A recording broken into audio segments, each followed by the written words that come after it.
This pushed him, but not enough. Just a little more. You're a communist. I talked to the dead man. He told me communism killed him. Let's go insane. Stupid dwat. He scoffs. The lieutenant looks at you with worry in his eyes. Not this, he seems to say. Anything but this. It was intuition. Had he spoken, he would have said communism killed him. Intuition is an aberrant psychologism.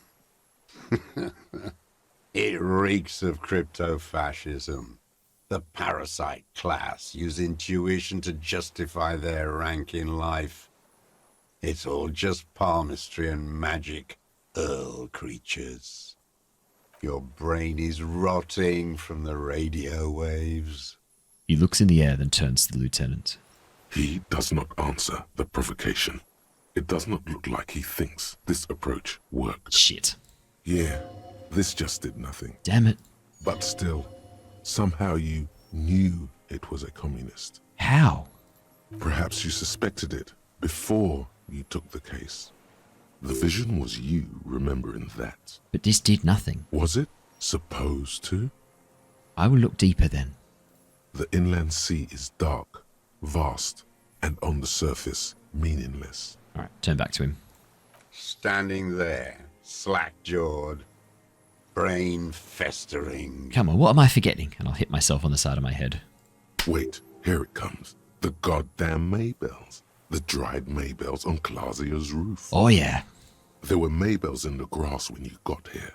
They're revolutionary symbols from the war. Oh yeah. Nowhere else, nowhere in all of Martinez have you seen them this spring. Wait, don't forget the footprints. The diagonal prints in the dust in the secret space behind Clausia's bedroom.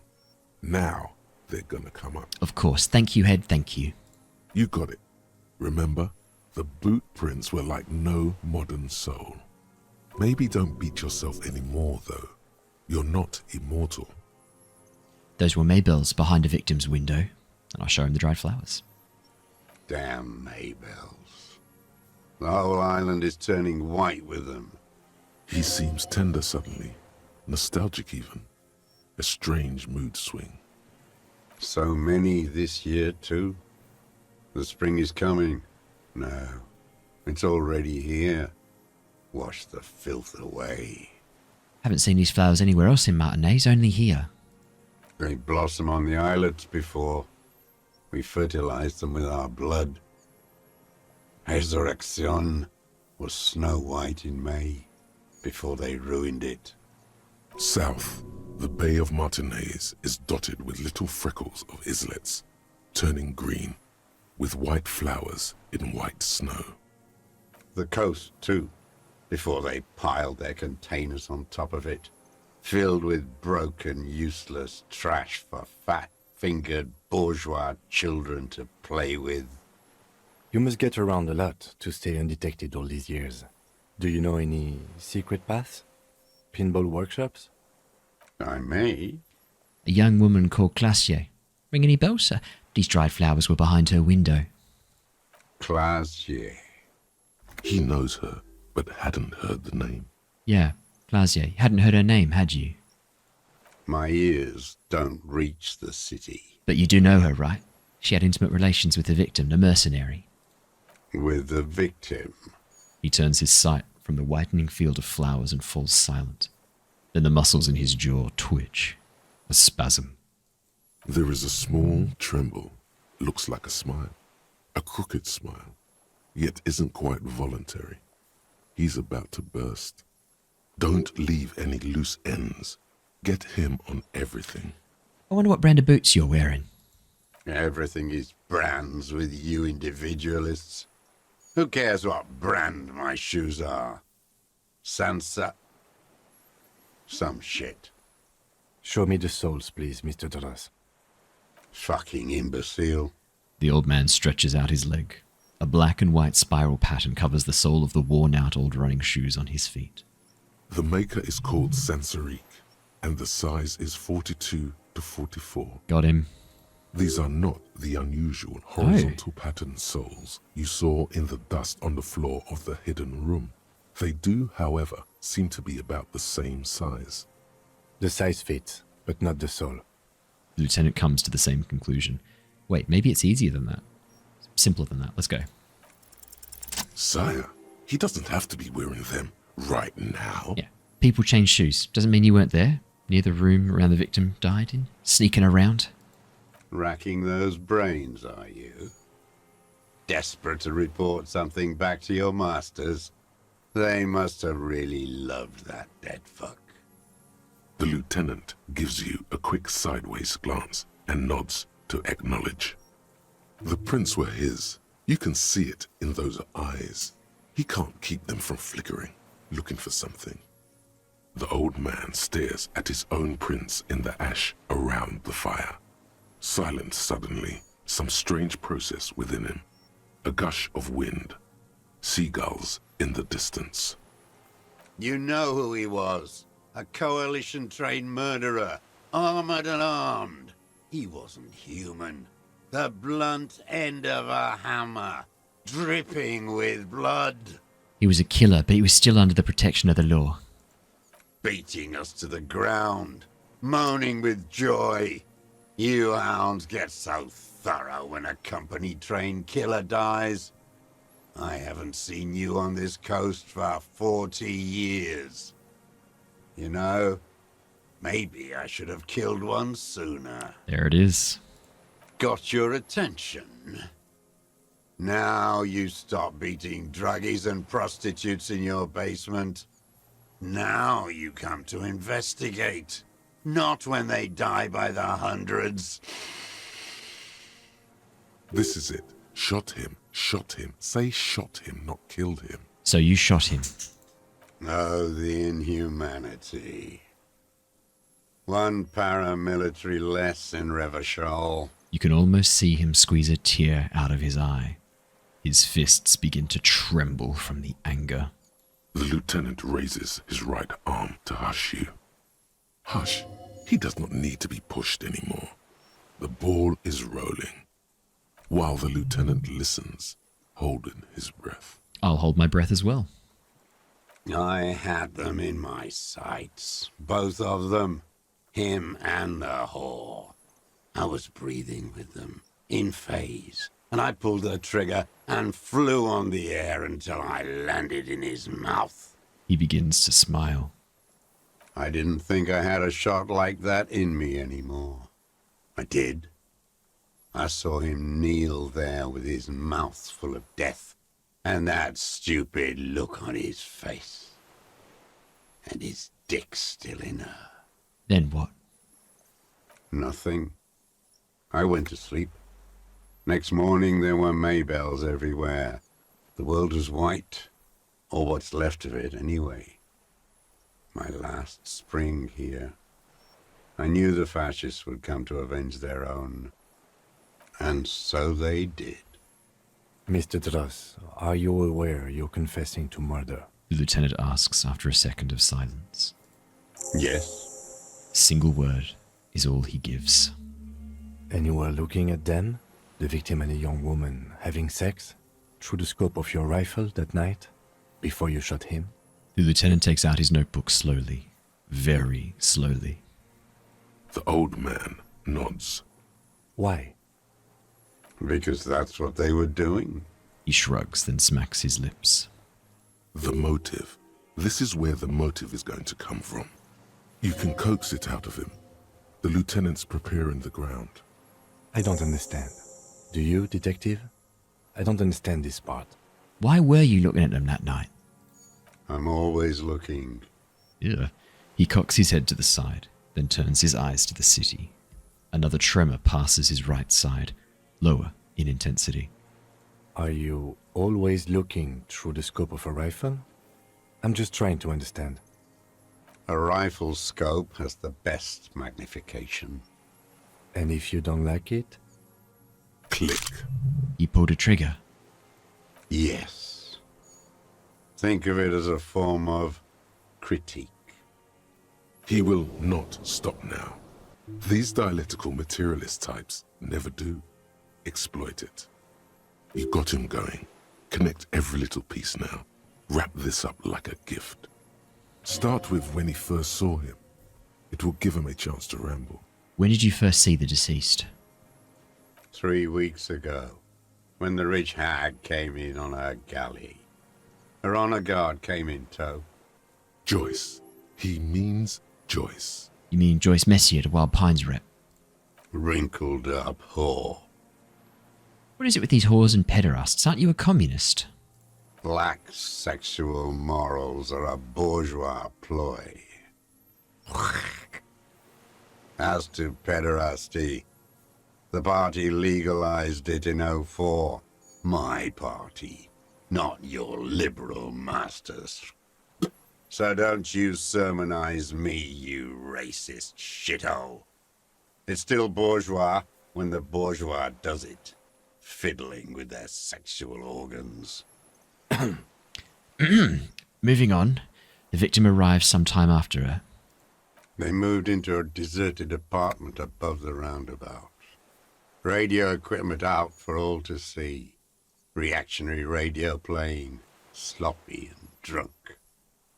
I've seen their kind during the landing. Those Occidental and Mest phalangs weren't conscripts. Boys like us. They were whites. All they know is to destroy and hurt. Whites? Barely alive. They like to kill while they're on their drugs. After the landing, in the burning years, I would take shots at them. End them. The worst ones, if I had a bullet to spare. I could see they've returned now, to show their real face. The face they don't dare show their bourgeois voters back on Mundi, with their families and polyester clothes. What specifically did you not like about what you saw tonight at a murder? Them. Fucking. I didn't like that. So you were jealous? Jealousy is a reactionary concept. I didn't like the Reaver enjoying himself, drugged out, soothed in the arms of a young woman. I wanted him to die so he could not enjoy life anymore. And I wanted to see his head explode. That too. She should know better than to hold a child murderer between her thighs. I knew he'd be there for one more second, writhing.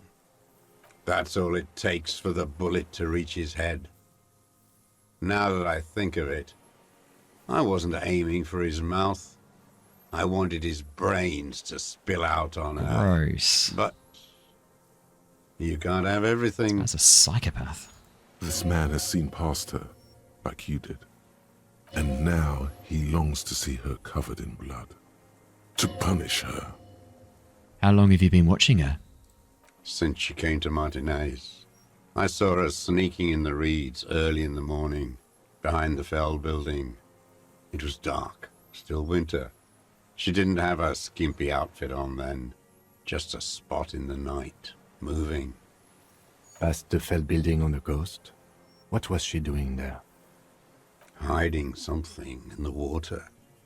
She had a fag after she'd done it. I was up in the ruins there. She couldn't see me, but I could see her, smoking. She was nervous, but not scared. What do you think she hid there? Her passport and tickets to Villiers. And from there to Cachet Bru. In the free state of Seminine, hidden away at the edge of the earth, near the Pale. This is the hidden boy she told us about. You looked into it. After she was gone, Did you keep what was in it? When we found the submersible, it was empty. no. Why would I do that? I didn't need tickets to Villiers. I put them back. If I wanted to extort someone, I'd do better. This implies that he's thought about extorting her. That's a good point. Also, a little inconsistency here. He was surprised to hear her name Clausia before. Would he not have seen it on the documents? You said her name. You saw her name on a passport, but before when I said her name Clausia, you didn't seem to recognize it. It didn't say Clausia in there. What did it say her name was in the passport? It was something. I don't remember. It was dark that morning. I only remember her face on the photo. You sure that they were still in there? We checked the submersible. There was nothing there. Why would I need that trash? I'm not going to Villiers. A strange confusion comes over him from time to time. Some kind of aberration of the nervous system. Moving on, did you continue watching her after this? I did.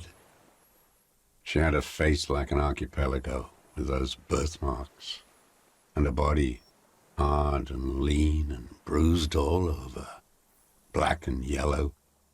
I could see she's taken a beating. I could see who she was, too. A spook, on the run.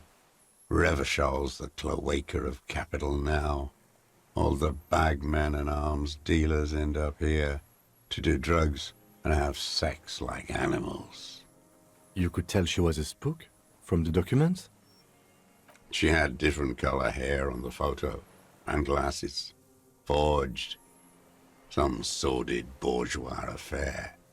I've heard about this kind of thing on the radio. People dyeing their hair. He's setting it up for you. The bruises. You can't make that out in a scope. And you could see her bruises through the scope of a rifle. You can't see bruises through a scope. It's just a blur. How does he know those minute details about her body? It quickly comes to you. The bruises on her body. Any chance you've seen them through a hole in a wall? Oh, yes. Cutting those drugs of hers into little lines with a knife. Masturbating. This guy's gross. Did you make that hole? With a clip point knife. Ah, Good for listening in, too. For hearing the moaning and the snorts. ever seen her through a window on a roof? Like that, too. Yes. Bending like a bow against the glass. You've been through the secret route behind a whirling in rags. Those were your footprints there. You just changed your shoes. I've been through all of Martinez. Every nook and cranny. And that too. Yes, that too. The things they did in that little room. What she'd do to feel good. Funny the way light works. You turn it on inside, and it gets so dark out, you can't see a man looking in. I learned that in the 20s, when they were still hunting me. I've seen people do some shit, but... He keeps shaking his head. Those two took the cake. You hear the familiar scribble of the lieutenant's pen. A quick glance at you. One more loose end down. We're doing this, detective. How did you get in there? The hidden pinball workshop. I can just walk in there now after a good wash. I told you, they think I'm an antisocial. Closing hour is a good time. The kitchen's empty. You had to open the steel door in the kitchen? How? He's got the key. We found the spare. He has the actual key. I got that open a long time ago. Some bourgeois game merchant lived there. I don't know, 15 years ago. He left spare keys all over, and I took one. Then I saw her turn the light on one night in my scope. He points toward the whirling in rags. Andy found use for it. A spare key, like the one hanging behind the Union Box window. You wanted to punish her, so you killed him. She practically breastfed that man. You wouldn't believe the things she let him do to her. He shakes his head and stares at the ashes. You stare at them too. In your mind, her innocence day still turns to leaf. Airport bag in hand. Silks flowing in her wake. This has got nothing to do with that. I'm going to try and forget it. It's no good, Harry. Her voice rings in the evening air. It smells of burning buildings. I'm not like that. I don't think like that. No one gives a shit what you think. You and your cronies kill 10 working-class men a day. I've heard the statistics on Channel 8. You had feelings for the woman. There's nothing to hold on to. Only this. It's not enough. The coals of his eyes glisten suddenly, like stones dripping with water.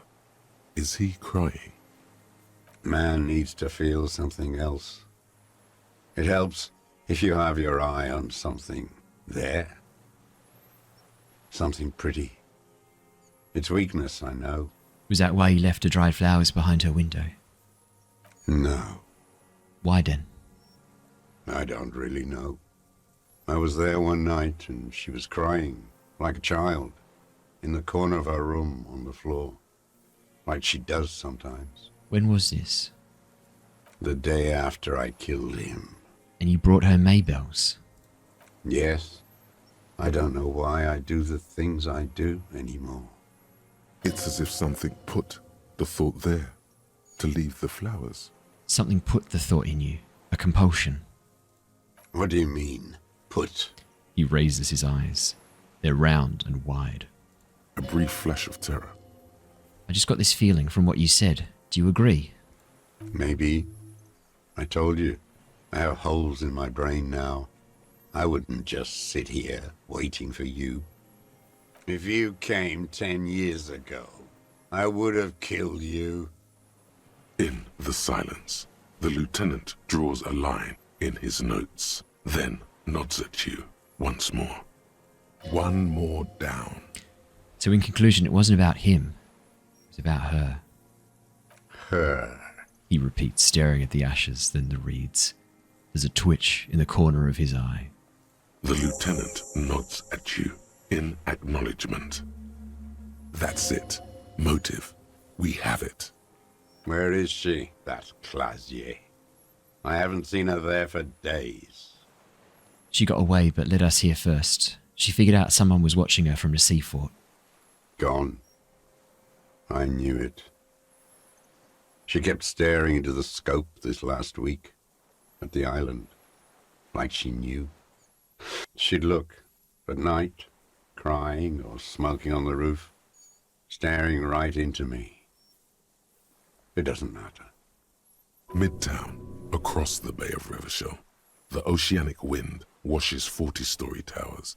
Above them, Lucerne Central Aerodrome, a cocoon suspended in the sky by a web of suspension wiring, encircled by hybrid aircraft. Look north. On the platform, a young woman is withdrawing from amphetamines, barbiturates, and alcohol. Yet still she smiles among the crowd, among the great ghost of the city she's leaving, for another, far south. Smaller, distant, hidden, not like the great chandeliers she sees sparkle in the dusk below her. Streets, towers, tenements and cold water. Across the water, a dark strip of ruins, barely visible, if she didn't squint her eyes. There, on a dilapidated jetty, in a nameless village, 2 police officers and 1 special consultant look across a narrow strip of sea. The ruins of a sea fort stick out of the water, built by Philippe II, reappropriated by the Commune, then lost in the landing. He's there, doing what exactly I don't know. Satellite Officer Vic Mayer points at the ruins. Behind that anti-aircraft something. That's why we can't see him. Special Consultant Heidelstam is optimistic. We'll see the boat when he comes. Let's go get a coffee until then. I know this interesting little place. Where? His voice trails off as the 3 walk down the jetty. Heidelstam. Is that Trent Heidelstam? Special Consultant Heidelstam. I reckon that's Trent, who we were talking to before. As the men go, Patrol Officer Minnow looks back over her shoulder at the crumbling fortification like a rotten tooth rising out of the water. Good luck, Harry, she thinks. You need something good for this. We could get more. We've got him talking. Who knows what he's seen and done over the years? You could get more out of him. He likes talking. Been looking at anything else you haven't liked? A tragic comedy. Druggies, prostitutes, and rentiers. A strange little engine seems to fire up in him again. It straightens his back. The familiar put of hatred. More specifically, though. Specifically, the whole city is a charnel house. Stripped clean and draped in neon. But Martinez, Martinez is the worst. How come? Because of the racists. Everyone is a racist in Martinez. It's their favorite thing to do in the whole world. Listening to race-themed radio shows. In the ruins, in their lorries. To be fair, we have found a few racists in Martinez. Pumped full of steroids and Radio Revachol 92. Race this, race that. It's all sanctioned by that Social Democratic Union and the farce of a Social Democrat who runs it. Mr. Clare? Yes, the fly larva in his container. He let some nihilistic advertising yuppies erect a statue of Philippe III, a syphilitic murderer, on the town square, to spit on the working class. I'm going to let him finish and not interrupt. Not since the serfs of ancient Pericarnassus has history produced a more inert social class than the Martinez proletariat. The rest of Revachol at least pretends to rebuild. These people still live in ruins. Intense, like animals, like those boom morons on the ice. A pity they didn't drown in that tent of theirs. He keeps shaking his head with sorrow for the sight he missed. That all? The worst of them is the blood-drenched Sucrion on her yacht, licking her lips. The old whore's gone now. Her gun-toting porcelain men are dead. So, actually, no. The worst is that old cock parading around in his uniform, throwing balls all day. It's not enough that the racists and liberals are dancing on our graves. The old loyalist ghouls still parade the ruins too. Every morning he's there, while the parasites he fought to protect are off in Ozon, or Quayamorang, or some other island they built their palaces on, feeding on drugs and having sex with their own children. I'm saying nothing. That's definitely not what's happening. That's all the rich really want.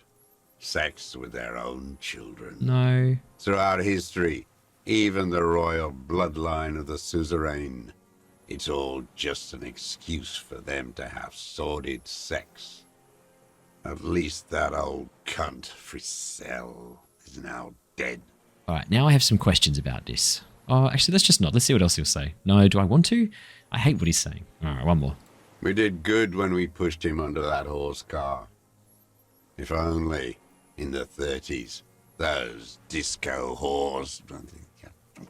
What follows is ominous mumbling. You cannot make out a single word. The disco whores are too much. Hatred shuts down his brain's language center, leaving only a nonsensical sputter. There was something about a statue and nihilistic advertising agency people. Might be worth investigating. And the Sucrian on her yacht? Joyce? Probably. Definitely. Boom morons on thin ice. Going under. Those are the tent kids. Ask about that cock on parade too. Make sure you get everything here. Oh, we will. Disco whores Whores. is all he says. Even that word has to be pushed through his teeth with great force. The rage seethes too hard. There was something about a statue on a roundabout and syphilis? Syphilis is a disease Philippe III contracted in a whorehouse. The statue is an abomination. Abomination. The bacteria entered his brain and made him squander trillions on sparkling wine, cocainum, and monuments of himself. His son, Philip IV, the insane, contracted syphilis in the womb. He breathes in with a wheeze of hatred. That is technically possible, although Philippe III was not actually syphilitic. He was just mad. And he still went on to govern Revachol for 25 years. We lost 2 million lives toppling that mode of government. And those grotesque statues too. Hundreds of them. But it's still there. What a keen remark.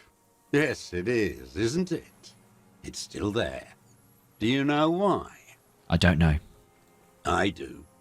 Some advertising cockroaches use their accumulated capital to erect a new, ironic version of it. We tore it down with honest, working-class plastic explosives. But there it is again, grinning. He shakes his head in disgust. Art is a bourgeois establishment. It's an affront to humanity. Every gallery should be bulldozed, and the artists should all be given 30 years of hard labor in Yekokata. No. You mentioned the union is a social. You mentioned the union is social democratic, and Mr. Clare a farce of a social democrat. Another hideous disappointment. Unions are the real enemy, the true enemy of the proletariat, placating the masses. Disappointment. So personal. He displays a familiarity with the union's top brass. Who's a disappointment? Everard Clare. That deformed toad? I wouldn't expect him to wipe his own ass. I mean, the brains of the operation, the smart one. Edgar. Edgar. You mean Edgar, Everard's brother? He talks a big game about uprising and social base. They must have sent the smart one to some university in Le Jardin, where it's alienation this and hegemony that. He's been sweet-talked by this Edgar. They must have met in person for such animosity to have developed. We're not the first people you've met from a city, are we? You can't live alone. He stops poking at the ash now and just shakes his head. The Clares wouldn't miss a man hidden in their own backyard. Not all this time. Nothing happens in Martinez without them knowing. Of course. Maybe the Clears asked him to. Don't go straight for the kill. Exhaust everything else first. Soften him up. Have you approached them? I haven't approached anyone. I hid. It was Edgar who came to me. How did he know you were here? He didn't just stumble in like an oaf. He figured it out. Some kids told him about a monster on the island. I told you, he has brains. Well, he didn't figure it out then. Some kids told him. That's not figuring it out. He points to the path leading to the tower. Stepped right off the boat and walked down where you came. I even kept the door open for him. Thought he was a man of the left. Wouldn't rat me out. I was right about one of those things. When was this? 20 years ago. Neither of them could walk now, could they? They were less fat then. That's around the time the Clears came to power. What did you talk about? Edgar did the talking. Paid his respects like I were a fossil in a uniform. Offered platitudes about the struggle.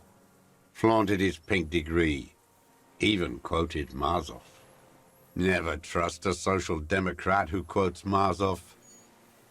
Oh, and charity, too. They love their charity.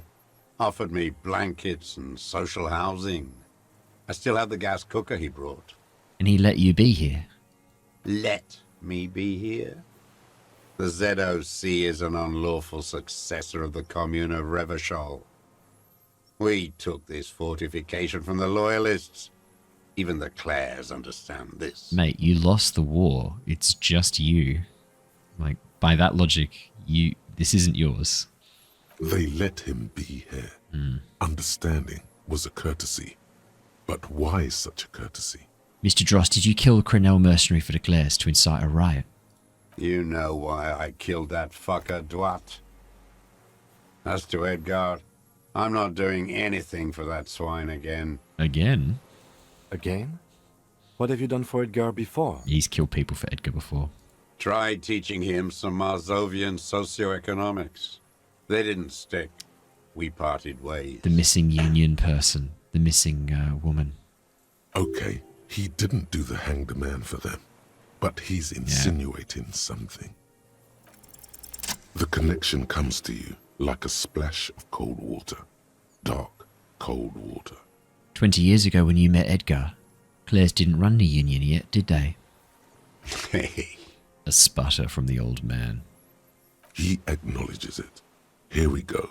A twist behind the dark bend. Who did? That bourgeois cow. Yeah. Tiffin Holly was her name. Licked the rich man's hand every time he came to town. Never seen a labor leader so hot on mutual cooperation. He's killed for them. And money. She liked that too. That Holly was a real bridge builder and a deal maker. And then she just disappeared. Called in, they say, on the eve of battle. Ran away. Vanished like a piss stain. He squints and smiles at the black logs. No, that's not quite it, is it? Did she? They say her daughter called in, not her personally. But that wasn't really her daughter, was it? No, I guess it was not. You could swear you see the embers glow again under his eyes on the dust. Edgar had someone make the call. Why is that, Mr. Dross? She couldn't make the call herself. Here it is, the bend in the river. Why? Because she was dead. Just say nothing. Say nothing. The cow caught a bullet in her right lung. Fell into the canal grasping her tit and drowned. Or bled. Hard to say. It was a sloppy job. And a moving target. She was going home. Waddling. Dressed in yellow. Drunk like she often was. The ruins were black around her, and she had a yellow leather bag under her arm. She tried to cross the canal. Heading home to Grand Couronne or Betancourt, someplace like that, where they build those new bâtiments for the people who flourish in the hell around her. And the ruins. You shot her. Someone shot her. Or maybe the cow just fell. My memory is full of holes.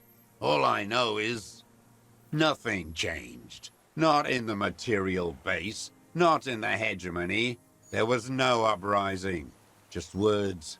The Union fizzled, sogged. Nothing came of it. Nothing. Edgar didn't keep his part of the deal. A sputter again. Nothing more. If you were to testify to this, give the RCM something on Edgar, you could walk. The lieutenant says in a voice even calmer, as if it were nothing at all. We would strike everything you've done and process you as a POW. You were in a war. You were on assignment. We could even extradite you to the Samaran People's Republic. A degenerate worker state. Goat shit. No, thank you. I'm Revacholian. My days are short. I will rot away here, in a moral intern cell. I will not testify to anything. But you did do it. I saw it happen, and I liked it. That's all I have to say. I didn't live and fight for 40 years to end up as a collaborationist. I've heard it on Channel 8, 40 AM, Radio Revachol, late night. Damn. Everyone is a blobber in this world. Everyone betrays everyone. They're all already locked up for betrayal. The best ones, the ones with heart, were slaughtered, trampled. Oh my god, look how many level ups we've got. I think we should pump up some of these skills. Why not, hey? Get Shivers up to 8. Inland Empire up to 8. Let's get... Sure, why not? Let's bump Drama up to 5. And we'll leave 1 left over. There we go. The same old freezing hatred. We've got almost 200 real. There is plenty here to work with once he's in custody. And the lieutenant knows it. He gives you a little nod to proceed. The boom boom boom morons on the ice. They were boom boom imbeciles. At least they're not there anymore. What more is there to say? They're duped by bourgeois culture. I've seen their kind pop up, like worms after the rain. Oh, there's plenty to say, hardcore man. You know, those beats are actually quite progressive. I don't think now is the time for this, officer. Damn it. To no avail. beats. Violent bourgeois language. Even music is a form of homicidal competition. Saxophone blowing anti-communism. Do you know what? I don't mind that my instrument of choice is an anti-communist instrument. That's hilarious. I wouldn't have described the saxophone as a particularly capitalist instrument, but I guess there you go. The blood-drenched sucreant on her boat. What is a sucreant? Your beloved Joyce Messier. A sucreant. A bloodsucker. Women like her feed on the life energy of young working-class men. And they let her. I can't believe the inert lumpen out there. They just let her drive her little boat like that. No violence, not even a robbery. The working class has lost their appetite for justice. Or violence. If only he had the ammunition. By the cock parading in his colourful uniform, you mean Renee? Every fucking morning for 34 years. Throwing that ball. One ball against the other. I've always loathed that game. That is not a working class game. I don't care what they say on Radio June. What the fuck is a working class game then? Royalist ghouls played like it was life itself. Click, clack across the water each day. And that uniform, like a parrot plumage. I won't even mention that he's a traitor to his race. A petank maniac race traitor. Now, I don't know about... I remember him. I remember him from La Noce. Not him, personally. His make and model. There were tens of thousands of them. I thought we took them all out before the liberals came to their rescue. We missed one. That one. With a shaky finger, he points to the city, toward the crater near the plaza where a lonely pine tree stands. There doesn't seem to be a single person under the pine today. Not even Gaston. Alone. There's no one there. Fat and plump. Like a pheasant. Just begging to be popped off. Please, Mr. Dross. Shoot me. A grin stretches across his face. You'd like to kill him? Not yet. I like to look at him strut around, place the crosshair on his medals, right on his face, and just fiddle the trigger. Think about it. Let the bomb melt in my mouth. This guy's a fucking psychopath. Save the treat for later? The lieutenant asks cheerfully. He is a juicy bonbon, that one. A real treat for the black day, the blackest. When I put that gun in my own mouth, I think, no, don't waste it. Put this lead in that cock, Renee. For the boys he killed. And then I look at him throw those balls, and I suddenly feel better. I even hid one bullet, so I'd always have one for him. Haven't seen him around lately, strutting around. Must be down with arthritis. I hope it hurts like hell. I hope he sweats blood. Hearing it may destabilize him. You sure you've gotten everything from him? Renee's dead. He died of old age a couple of days ago. No. Yeah. I waited too long. I waited too long and now he's dead? I'm sorry, Mr. Dross. I understand you knew him for a long time. They're all dead now. Fuck it. If he really wanted to kill him so bad, he would have done. There must have been 1,000 black days on these islands. His health ailing. You had 1,000 chances to kill Renee. And I blew them all. What does it matter now? He's gone. Ancient dust. He reminded him of himself. The same hatred. The same. You try to think of something else, but no. It's just hatred. You okay, Mr. Dross? To go on? You think I haven't seen people die? It's all I've seen them do. Fuck and die. All the other plans we had. To love. To colonize the Pale. It's all fucked. Wait, sorry, go back to that second one. He's not okay. This is just another black day in a row of black days. Something strange is keeping him together, making him endure. I'm glad we talked about this. Now, Glad we talked about what? yep, go on. Assess his body language. What's up with him? This is weird.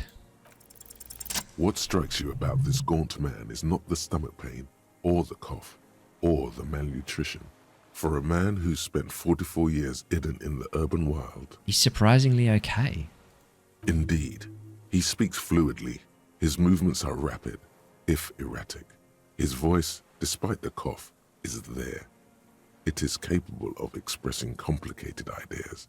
Above all, he seems animated. Animated? By what? It's a mystery. This animation comes at a cost too. Erratic hand gestures, thought processes cut off like threads, as he just stares at the logs or the reeds. He also suffers mood swings, bubbling to the surface, unconstrained by his nervous system. Sounds like something neurotransmitter related then. Interesting. Great leaps of emotion, from anger to grief, Dementia? despair. Sorry, dementia? You've seen demented people before. This feels similar, yet different. When his thoughts move, they are lucid, keen even, not senile. Wouldn't a foul temper be a byproduct of his life, though?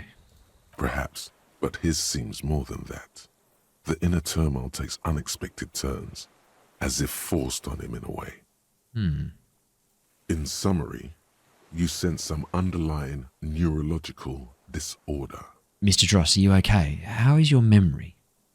No, I'm not okay. I shit blood, and I'm surrounded by insane people. There it is again, erratic hand motions, bouts of rage, and the stomach thing too, of course. I'll just double check there's nothing else we can learn about the people he doesn't like. His lip curls into a sneer at the memory. I think it's the boom boom morons. We'll just double check that. They were boom. Yep. Oh, there's plenty to say, hardcore man.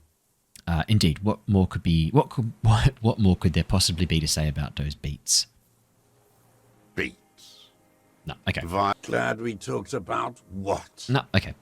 Josef Lilianovich Dross, you're under arrest for the murder of Elis Cortenea. What? But you said I would be taken to the... The old man's eyes fill with sudden, unexpected terror at the words. This terror is the sum of all the uncontrollable movements and mood swings he's been exhibiting. He's curled up in the fetal position a bit. The wind picks up. The silence on the water is broken all around you. Little shivers of waves appear. The lieutenant continues, like an incantation. Your wayfarer rights have been suspended. Information provided to the officers on the scene will be used against you by the prosecution. You will be given legal counsel within 1 week and must face court in 44 days. Do you understand? It's actually not too slow. Like a guaranteed day in court at the moment of arrest. It's pretty impressive. Do you understand? But... He's afraid. No, I don't want to. I have to stay here. He looks at the reeds, eyes submerged in growing terror. He's sweating. Beads are forming on his forehead. What?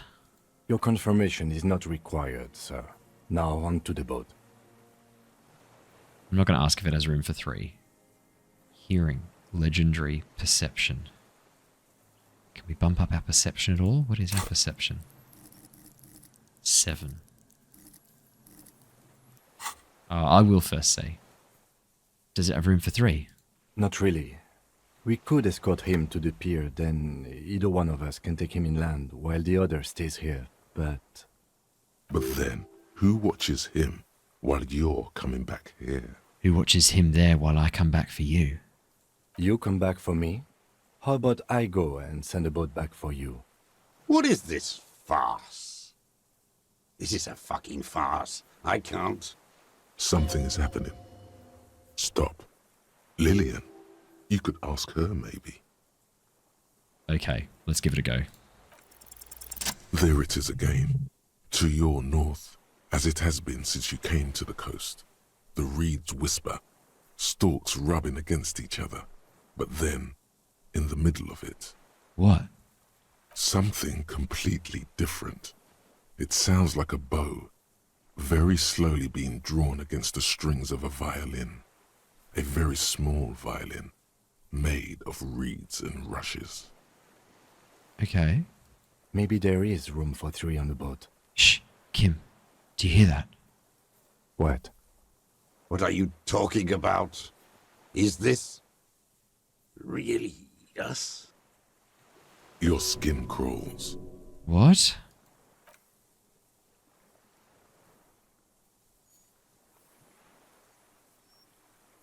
What am I? Oh my god, in the rushes. Oh my goodness, it's huge. It's the Insulindian phasmid. It's enormous.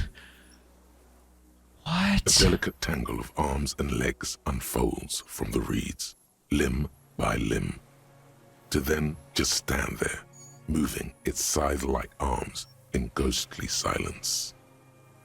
Oh my... I'm not going to shout out. We do not want to scare it away. I will blink. It's still there, an unfolding mechanism of reed-like chitin, hovering in place. Kim, what is that?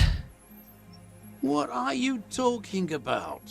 The old man looks at the reeds, then at you. The giant stick insect. There's nothing there. Oh, are we hallucinating?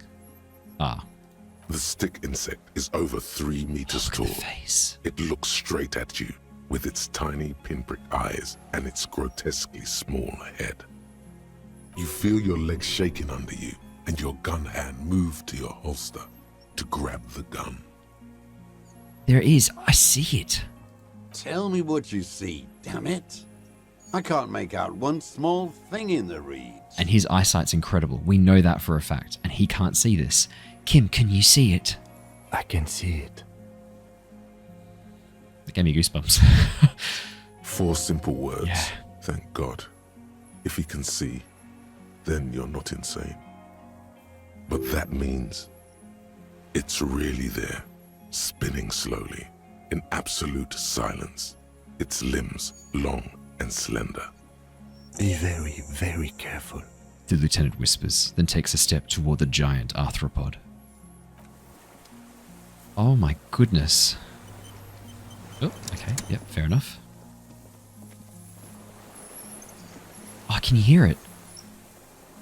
It's like a gentle chittering noise.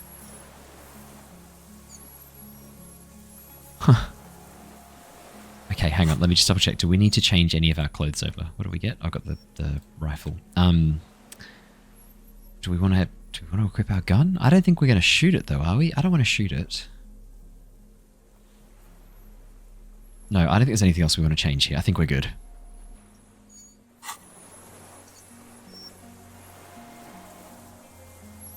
The creature stands on long stilt-like legs, antennae hanging from its head like a woman's hair, white and curled at the tips. It is no more than 5 steps away from you. It's beautiful. Not just the artwork, but actually the model itself. If you have a closer look, the head is just gorgeous. It's got these like reeds fanning out like a crest. The segmented antennae move with apprehension, searching for something that's not there. Take long, deep breaths. Slow down your pulse. Don't move yet, and when you do, be light as a feather. It's getting closer. Reed-like tufts stick out of its joints. As the insect moves its forearms, it produces a faint hiss, like a reel-to-reel machine spinning after the tape breaks. The hiss is different from the strings you heard before. It says something else in a lower pitch. I will listen carefully. Chick, chick, chick, s, chick, chick, Be afraid. You smell wrong. This is the Insulindian phasmid. It is. Oh. You hear the familiar ring of his jacket unzipping, slowly, painstakingly slow. You glance over your shoulder. The lieutenant holds a piece of milled aluminium. He begins to pull it open, extremely carefully. It's the camera. No, the flash will scare the creature off. Warn him now. Kim, the flash is loud, it won't like that. We need a photo. No one will believe us. He continues to pull the lens open. From the corner of your eye, you see a sudden cascade of motion ripple through the phasmid's limbs. A series of ultrasonic clicks fills your ear. Stop, let me approach it first. I won't be one of those fools who didn't take a picture. He has stopped fiddling with the camera, but does not put it down. He's letting his pride get in the way. You see the phasmid turn to him, its mandible antennae reaching out. Its motions are quick, sudden. Just listen to me. Shh. Okay. The lieutenant puts his finger to his lips and nods. The spindly mechanism turns itself back to you, its antennae taking their measure of the air, slowly. Let's go. +3 from Lena's childhood experience. +1, your corpse will be marked by stars. +1, lay the pheromone on thick. Let's go. Yeah, baby. Slowly, with your breath held, you take 2 small steps toward the phasmid. The creature lets out a series of ultrasonic clicks that swarm around your head like swallows. Like laughter, a sort of happiness. Sweat drips from your brow, soaking your chest. You reek of it, your chemicals. The tracheal system on the creature's abdomen expands in front of you to take in and expel air. It's smelling you. Hissing and clicking, it extends its mandible-like antennae to greet you. You're right below it now, looking up at the colossal chitin of its white limbs. The head of the creature is crowned by reeds, and its eyes are like small droplets of water. It's smelling me. Maybe it is real. The pheromone. The lieutenant's mouth is agape. About now, he is ready to believe in anything. Me too. The insect's head is crowned with reed-like scales, the shape of seed heads. They rustle as the air moves. The ventricles at its abdomen continue expanding, like lunglets. Breathing you in, your sour, greasy semiochemicals on the breeze. Raise your hands slowly. The insect stops its stridulation, seeming to observe you. Below its crown of reeds, little pinprick eyes detect motion, glittering. The world stands still around you. Suddenly, there is silence. I might put my hand down, actually. The invertebrate comes Yeah. back to life, stridulating. Sets of complex eyes follow you, moving in tandem on either side of the insect's small I head. don't want to scare it off. Hello, I'm Harry. I don't really know who I am. No reply. A total ancient silence comes from its mouth, along with what appears to be some kind of foam. The stridulations of its limbs continue all around you. Stand on your tiptoes and look more closely. You were right. Little bubbles form on the mouth parts of the creature, on its segmented lower lip. It looks to be foaming, slowly. The foam is white, then yellowish. The faintest smell like you've never felt before, like burnt roses. It's letting off some sort of like chemical smell. Kim, it's foaming. Careful. It may be poisonous. Yeah, that's a really good call. The lieutenant watches you apprehensively. The foam slowly turns a darker shade, like burnt caramel, as the insect moves its mouth parts, masticating. The little bubbles begin to burst, one by one, letting out that same smell, like summer burning. Apricot blossoms, white blossoms erupting, a sensation like cold hands on your face. Tell me, what are you doing? +1 because we spoke to the hanged man. +2 because we did not give up on the phasmid. +1 because we know of parthenogenesis. Huh, fair enough. I exist. I exist too. Tell me what it's like for you. If I tell you, what will happen? Then I will tell you what it's like for me. For me, it's fire burning. Fire? Where? On the horizon. Pale fire. This thing we're both sensing is coming to an end. That is your problem. Nothing ever ends for me. There is only room for 2, maybe 3 pictures in my mind. The voice for the Phasmid is so fucking perfect.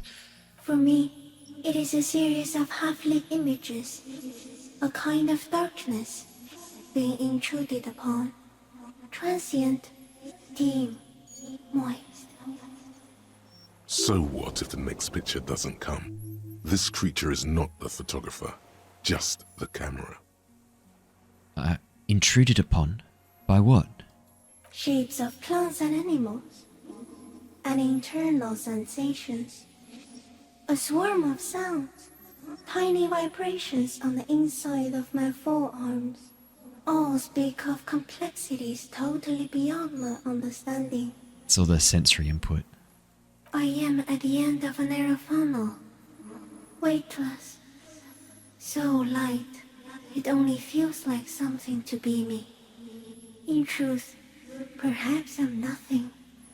I certainly do not have a soul, and if I did, it would never burn. I'm glad to be me, an incredibly sensitive instrument.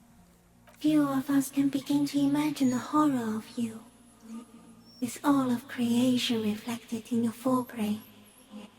It must be like the highest of hells, a kaleidoscope of fire and writhing glass. Eternal damnation.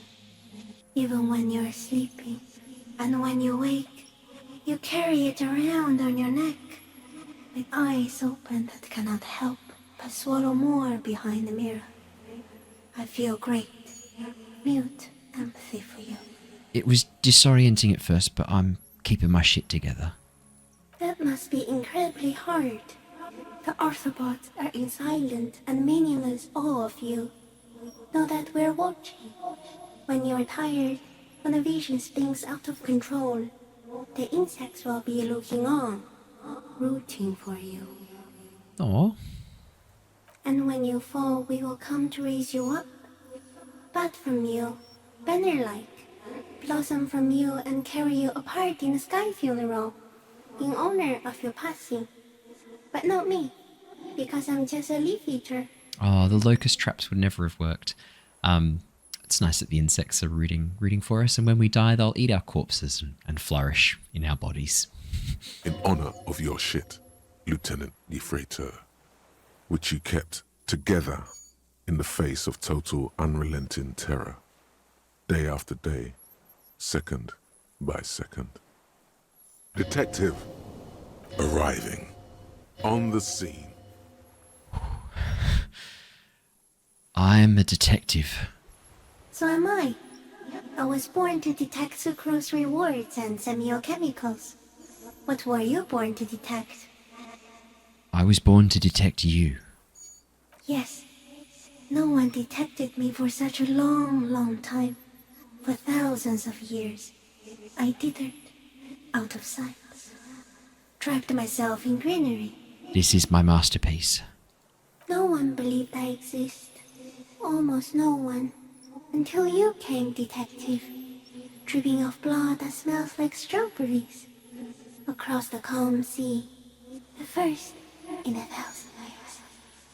Is this a dream? What's happening? No, you're awake. I am real. Light is forming me.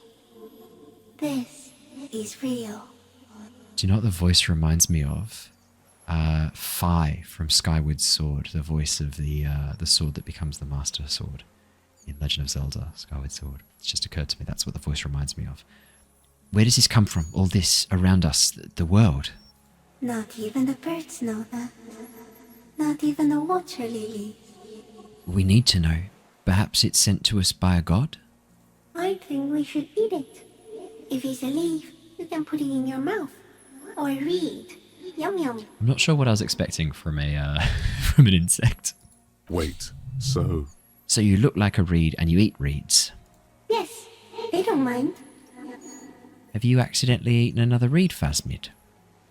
Yes, I once cloned myself and ate the little ones. It was winter, and I woke up at the wrong time. It was an accident. Parthenogenesis. Cloning, they can self-replicate. What exactly are you? I am an unknown species of the order Phantasmodia, endemic to the Insulindian Insula. For the last 350 years, I have hidden in plain sight, masquerading as the reeds, molding, cloning myself, unfolding at night to play with trash bins and boys. It took Classier's documents. I went unnoticed by the first settlers and the land surveyors of the suzerain. Also, by the soldiers of the revolution and officials of the occupation. Even the Siamese islanders who came here first, but did not stay, have not seen me.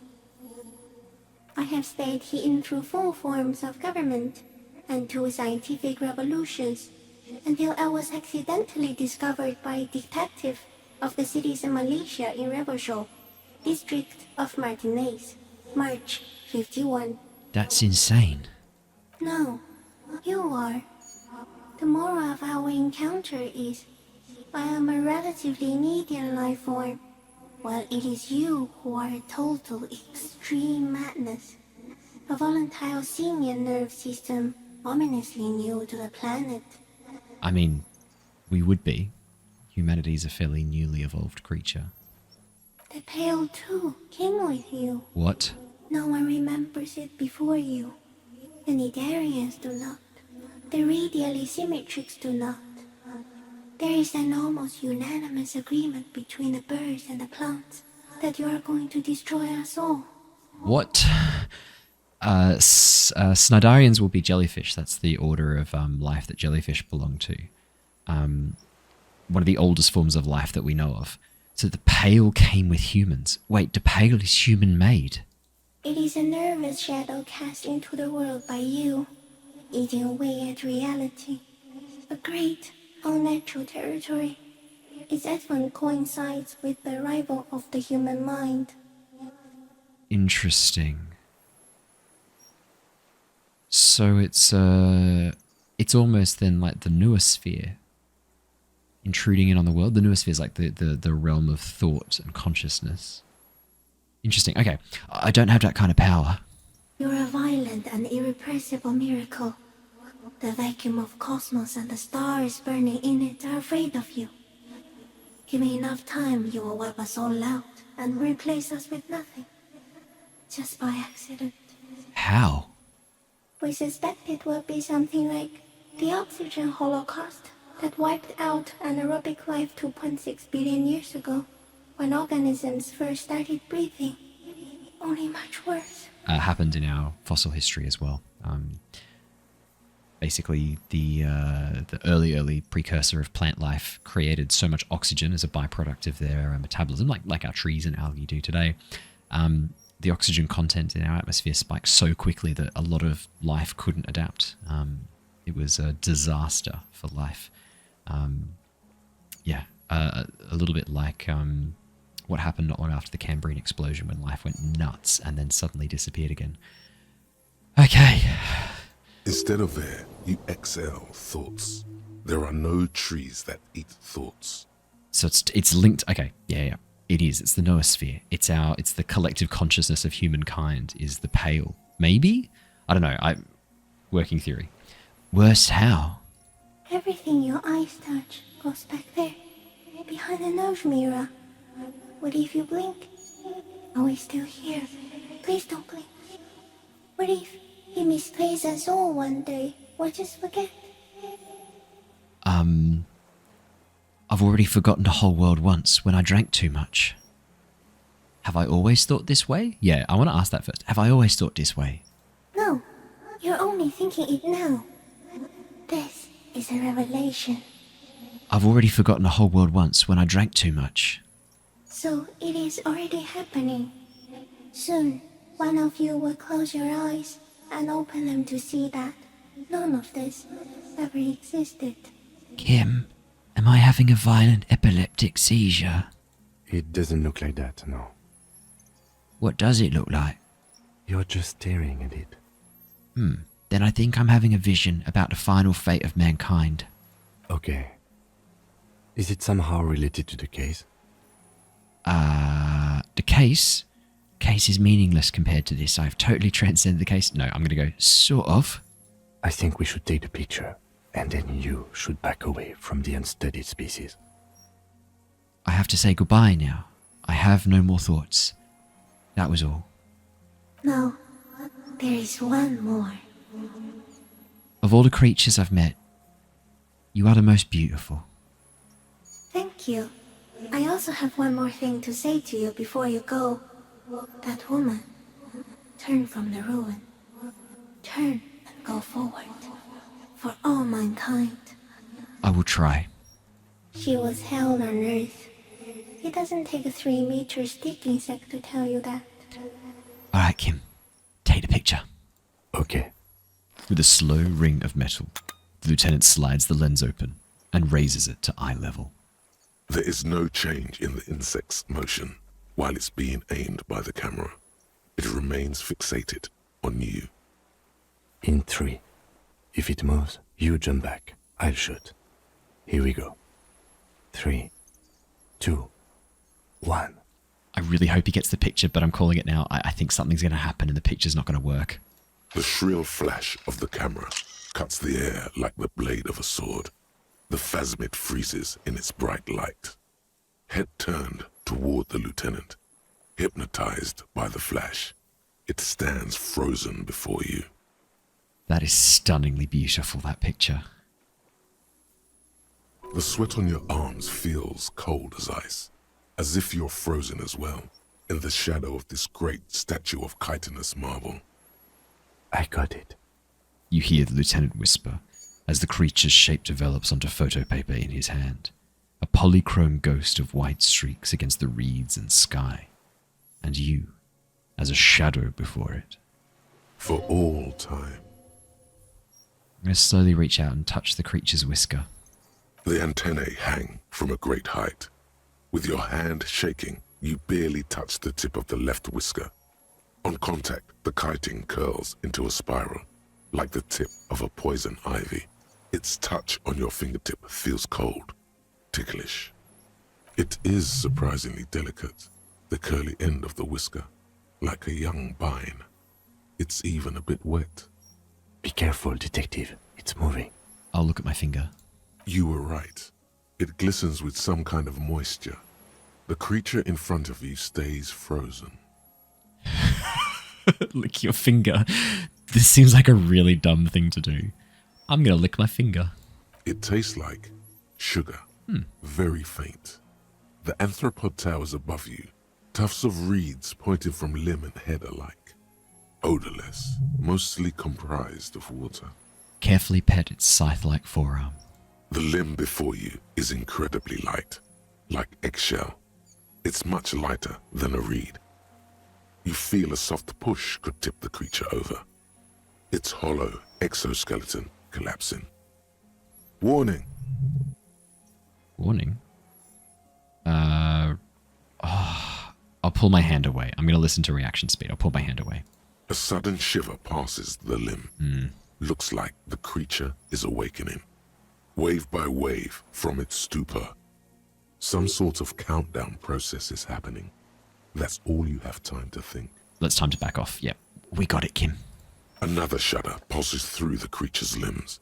It jolts back to life, like a record continuing where it left off, in a swaying, praying motion. Even the small black pearls of its eyes do not stray from you. Let's disengage slowly. As you're turning away, the phasmid mirrors your movements, stepping on the water, the long limbs carrying its feather weight without breaking its surface. Oh, wow. I love the way it's been animated. And off it goes. You know, I don't... And just like that, it's gone, skating away across the sea's calm mirror like a skipping stone, leaving nothing but circles on the water. I didn't really believe we would find the Insulindian Phasmid. That was incredible. And we spoke to it. And something under it, in the place it stood, bobbing there, among the reeds, a collection of items. Classier's documents. It's gone. The lieutenant looks north, with his hand raised to his brow. It can walk on water. Apparently, yes. Like a water strider. Only, I've never seen anything like that in my life. What's that in the reeds? Looks like a nest of some sort. We should have a look. What now, Kim? What now? The old man behind you repeats suddenly. He's put his hand into the ash. It's dirty and black. In some kind of strange, semi-catatonic state. Our suspect is not looking so good. We need to check on him. Something about the pheromones from the Insulindian Phasmid then. Oh. We found the helmet and the rifle scope. Okay. Brother, you've managed to collect all the armor pieces. Too bad it's too late for the big showdown. I don't think this helmet would have helped me anyway, as I look down at my wound. It would have looked very impressive. Still, you found it all. Now your mortal coil is completely protected. Few cops are this futuristic. At least now I'm truly invincible. Amazing. Classier's passport. Let's see what I want to see what the helmet looks like on. It looks like an insect's face. Oh, it's terrifying. Let's have a look. Oh yeah. No, I hate that. I hate that so much. Yeah, no. I think we're pretty happy with everything we've got on. Oh my goodness. All right, let's go check on Dross. There's something about the Phasmid. It's going to be something about What is pheromones. it? What do you want from me? I can't go. The old man looks around, confused. Something is very wrong with him now. Sir, how could you not see the Phasmid? See. He stares at the reeds and falls silent. Mr. Dross? Yeah, I'm calling it now the pheromones, that smell that we were picking up from the bubbles around its mouth, the smell of burning summer. There's going to be some long-term effects about being exposed to it. The man does not respond. He keeps staring, Yeah. black eyes glazed over and bulging from their sockets. His gap-toothed mouth shaking Yep. with fear and longing. Snap your fingers under his nose. A light shiver passes him, followed by nothing. His hands are trembling, and he breathes slowly. Yep. He's going into some kind of psychomotor immobility. The good news is, this solves our transportation problem, doesn't it, Mr. Dross? The trembling mouth appears to sigh. Between this and the broken tire he's used for a boat, I think it's safe to leave him here, while we go and get help. It will need to be medical first, I'm afraid. What's happened to this man, Kim? Old age and shock. I think it's the Phasmid. Yes, the arrest and the appearance of the Phasmid, the combined stress. But you think it's something more than that, don't you? Yeah. There's much more. Remember what it said when it spoke. Quite a few things about that health check you did on him make sense now. He couldn't see it, Kim. It's just the reeds for him. That could be part of the shock. But you're right, something is off here. Mr. Dross, He touches the man's shoulder. No response. Maybe this is how the Phasmid stayed hidden all these years. then how did we see it? Oh, you mean, whatever does this, does it over time? Teenagers, kids, drunks, sightings are brief, and hence not credible. But anyone who spends a long time with it. Yeah, you forget it's there. Mm-hmm. Mr. Dross, have you ever seen a stick insect pretending to be the reeds? The doctors will have to look at this. I hope your station has better medical personnel than 57. This is a little advanced for a nurse. I actually have no idea if we do. Before, when I evaluated his state, He seemed strangely animated. He was energetic and articulate. After all these years alone, with little hygiene or medication, I would expect worse. Perhaps his animation is induced by something in a plasmid. It does not seem to be animated now it's left. Honestly, I'm ready to believe anything at this point. Maybe it is psychoactive. I mean, why not? It's 3 meters tall. He takes off his glasses and cleans them. When he puts them back on, he's still staring at the sea. He's been here for a long time. Who knows how much of it in its company? He did seem distressed when it finally came to arresting him, like he didn't want to leave this place, and the insect maybe. He's addicted. Whatever it is, he's addicted to it. I have absolutely forgotten to take notes. I hope I remember all of this. This will be one hell of a report. Thank God we have the photo. Yeah. No one would believe you without it. We found some things in a phasmid's nest, Mr. Dross. He stares into the reeds. Your words don't stir anything in him. Perhaps you should. I'll show him the ceramic helmet. Nothing. Just dull staring. Not even rage left, wherever he is. If Kuno kicked it into the sea, as he said he did, the ebb would put it back here. This makes sense. Mr. Dross could have picked it up. Or the phasmid even. If it did, this is incredible. I'll show him the Oranese passport, which we need to inspect. No reaction. Yeah. His breathing is slow, and he appears very old all of a sudden. Around 80. Oh no. This is an old man, at last. No longer a tin soldier, but the broken down remains of a man. Let's have a closer look at that after. I think I'll be more useful than him. I'll show him the detached scope. I lost. You lost it, Mr. Dross. He turns his eyes to the reeds again, as he's done so many times. Beige and white stripes. He lost the scope. Then it somehow made its way over there. With the help of a magpie phasmid? The lieutenant observes the lens sparkle in your hand. We're a bit of a magpie too, aren't we? This sight is a T9, Mr. Dross. Was it attached to the rifle when you made the shot? Silence. Not even a sigh. You've gotten all you will out of this poor being. I'm gonna let you rest now, Mr. Dross. The plastic cape flaps around his face in a gust of wind. His back is slouched and his mouth open. The blacks of his eyes are receding. His pupils are returning to normal. The strength has all gone out of him. Just frail old bones in a sack of tracksuit trousers and a windbreaker. Hang tight. We should think about getting back to the mainland. To get help. He'll be safe here. If we don't take too long. Okay, let's quickly examine Classier's passport. This passport, issued by the Sovereign Republic of Oranje, is issued to a black-haired woman called Katarzyna Alazie. Classier's hidden documents. From the MT boy. Let's look at the photo. It's Klasia, with short black hair and glasses. She looks boyish, younger somehow. An old photo, before life came and did what it does. What was this doing in the phasmid's nest, Kim? Maybe our man, Mr. Dross, took it from Classier's, or whatever her name was. Hiding place, or... The phasmid took it. I sensed it do so. I saw something open a boy with spindly legs. I'll point to my head. Like a magpie? What a coincidence. Then it would also have collected the other objects, which would be highly unusual. By now, the lieutenant has accepted your unusual method. Yeah, Kim. I can see how the helmet could wash up on the island. And the scope.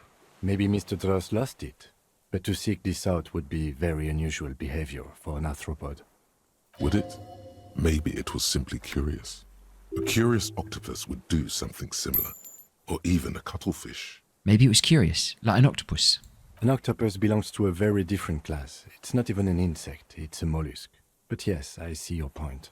Hey, intelligence can evolve in every life form. It doesn't have to be a single traceable line. Intelligence has evolved separately in loads and loads of different creatures.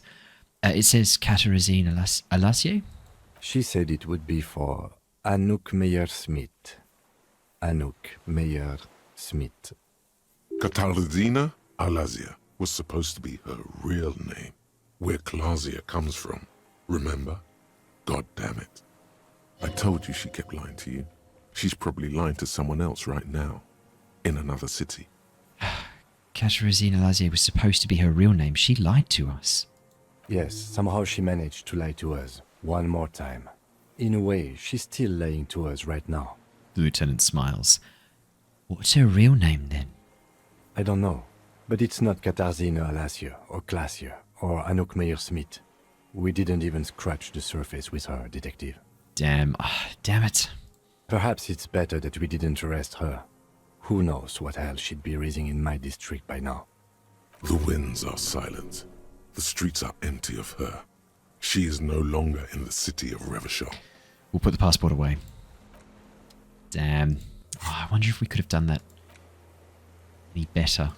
The return. Use the boat to return to the mainland. Yeah, let's return to the mainland. I don't think Dross is going anywhere. Oh my goodness. I love this game so much. I was really playing around when I was doing all of the phasmid stuff. I didn't actually believe it'd be a giant stick insect. I think I thought we'd find something, but I didn't think it'd be a stick insect. I thought maybe it might lead to the case. ICM? This feels familiar somehow. RCM. Sounds like RCM, Revachol Citizens Militia. It does. Why? The RCM may descend from the ICM. May? It's impossible to say. It was chaos after the war. The name was good for getting people to join us. Revachol West was mostly workers and criminals. Nice political thoughts rush through your neocortex. A mediocre athlete would pant from dragging around his body on a busted crutch. But not you. You're thinking about politics, with blood dripping down your thigh. I'll just catch my breath. This is better preserved than the others. You can still read the sign. White Star, which is the sign of communism we now know. No, an upside-down star. With its horns in the sky, the symbol of the commune. Are those speck stars too? No, that's the uninhabited archipelago. A DeLorean-era symbol of Insulinda, known as the face in the sea. Looks old. What's he still doing here? After 44 years? That's not nearly enough to hide what happened here, Lieutenant Yefreitor. One of these barrels was still leaking fuel, as you saw. The city is full of things like this. Old bullets, guns, fuel. We may as well ask. Kim, what's the ICM? Insulindian Citizens Militia. It's the official name of the Communards Army. The black and white army of the revolution. Sounds an awful lot like. Yeah. Alright, let's finish that thought. Alright, let's head on down to the boat, hey?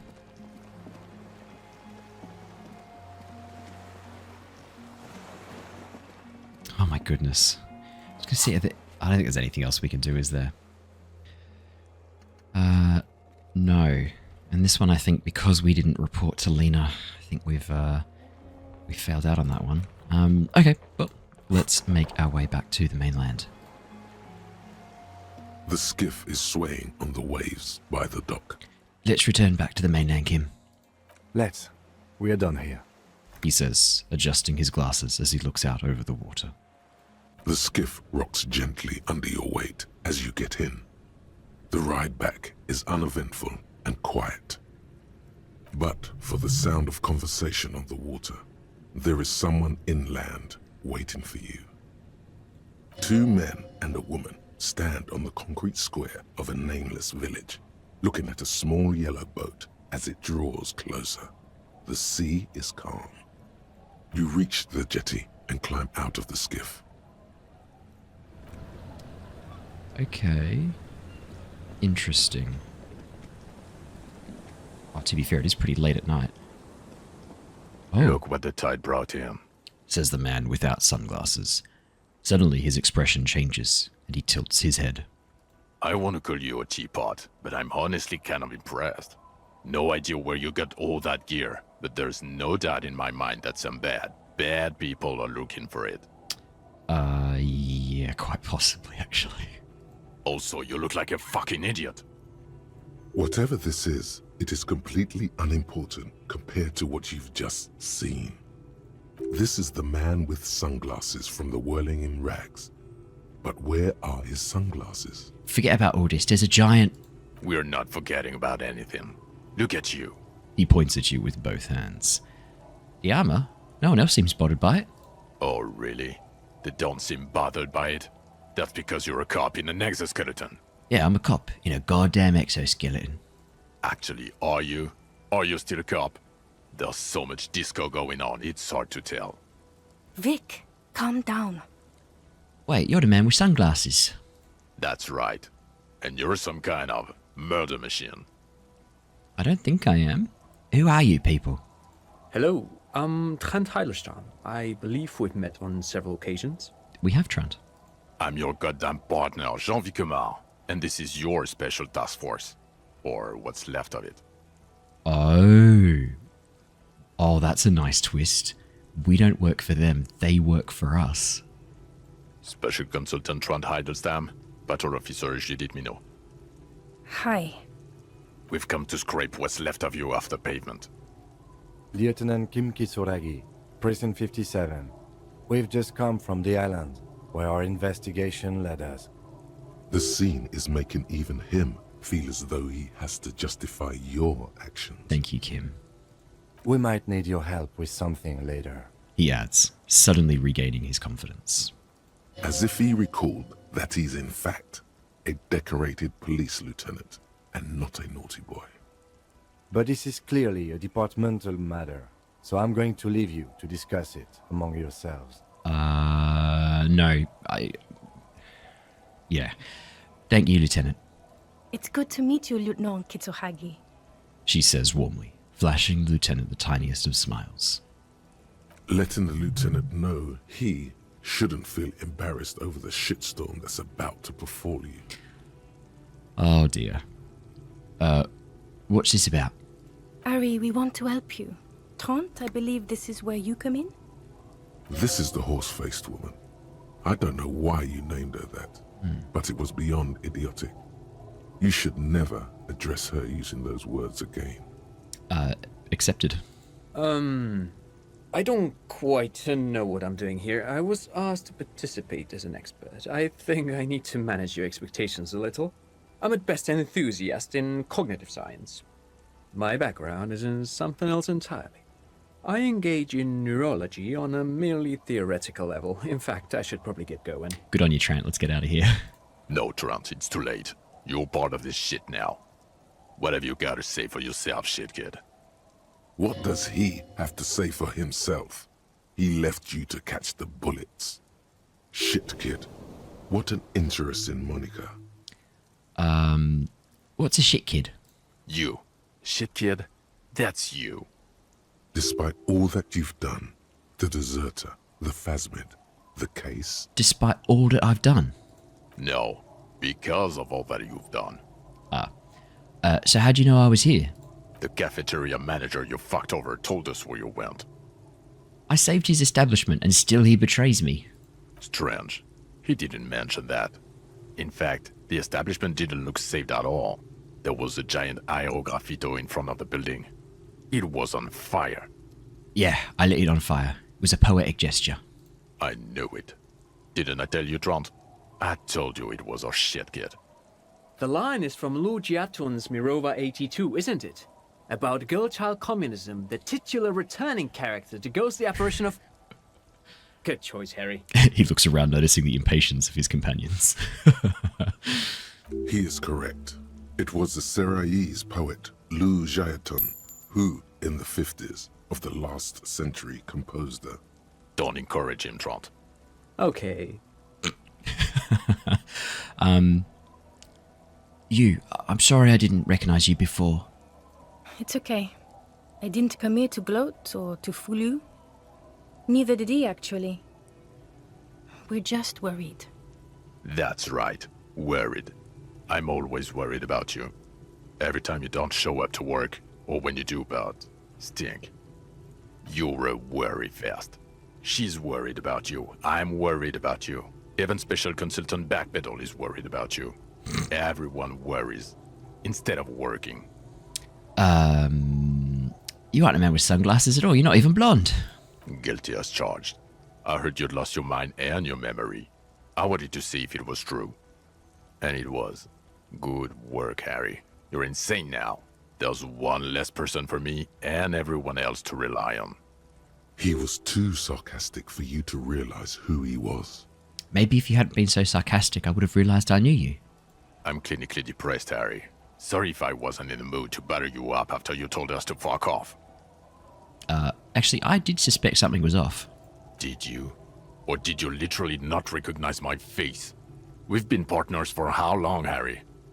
Don't answer that. You don't remember. Absolutely no idea. Shit. 100 years? God damn it, Encyclopedia. Judging by the familiarity you feel toward him, 2 years minimum? Or maybe a short but close stint on the task force? He's right. Don't start guessing. Now's not a good time. So, Trant Heidelstamm turns out to be Special Consultant Trant Heidelstamm. Yes, I'm Trant Heidelstamm. I never said I wasn't Trant Heidelstamm. Wait, what was that with the kid then? Mikael? Mikael's my son. Oh yeah? What was up with all the interesting history? Were you spying on me? No, I was just interested in the Feld building and the Martinez beachhead. And Mikael wanted to see Martinez. It was a coincidence. No, fair enough. Him being there with his son, it was not a coincidence. It's difficult to see, but he was worried about you. And also interested in the Feld building. So what are you special consulting here, Trant? What indeed? I was asked to share my take on some of the more obscure theories developed in Königstein in the 30s, like partial psychotraumatic amnesia, group personality theory. He's here to see if you're insane. He is smart. Let's move on. Duped again. No one's who they say they are. Duped? Hey, here's a brilliant idea. Don't be a morbid drunk and you won't be duped so easily. Gardener, scab leader, this... Kim, tell me at least you are who you say you are. Yes, I'm still Kim Kisolagi, still a lieutenant from Precinct 57. Still caught up in this crossfire, too. You mentioned task force, Jean. Yeah, Major Crimes Unit, under Lieutenant Dubois and Vicomar. Ring any bells? Refresh my memory. Who else is in this? Refresh your memory? It's a goddamn Major Crimes Unit. There's you, me, Jude, Trant fucking Heidelstamm, and Guillaume Baby. He stares at you. I'm technically just a civilian advisor. Oh, fuck you. You're part of this shit show. First, who's Guillaume Bevy? Oh, that's an interesting story, actually. Guillaume Bevy is a police reporter who joined our team. He was really good. Then he left because he lost faith in your ability to lead the unit. Oh, that's probably fair. Other people have left too. Good, smart people. People we won't get back. Only me and this really patient patrol officer are still here. And Trant because I'm forcing him to stay.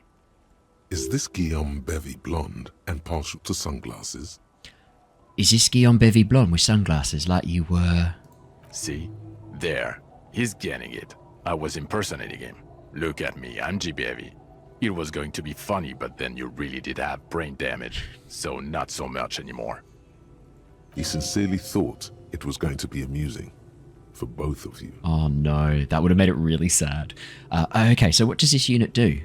Do? It's a major crimes unit. We clear the desk of cases so Precinct 41 doesn't look like the worst station in town. We are shit tier now, Harry. Because of you. They're your posse. Or what remains of it. Hand-picked. Hand-lost. Yikes. The 41st isn't... He trails off, not wishing to finish the sentence. Alright, well, where have you been all this time? There was a mercenary tribunal. God damn it, Harry. He shifts his weight, crosses his arms and looks you in the eye. You told us to fuck off. You said we're cramping your style. Your detective god. Fuck everything. All we burn. Detect or die. Wait, so you let me face a squad of trained killers alone just to teach me a lesson? It wasn't like that. Fuck you, Harry. We didn't know there was gonna be a tribunal, did we? Why didn't you detect or die then? Oh, you think it was cool you saying that? Aesthetic somehow? You were crying when we got here. Breaking things. You said we were going into the abyss. None of us wanted to see the abyss. So we fucked off.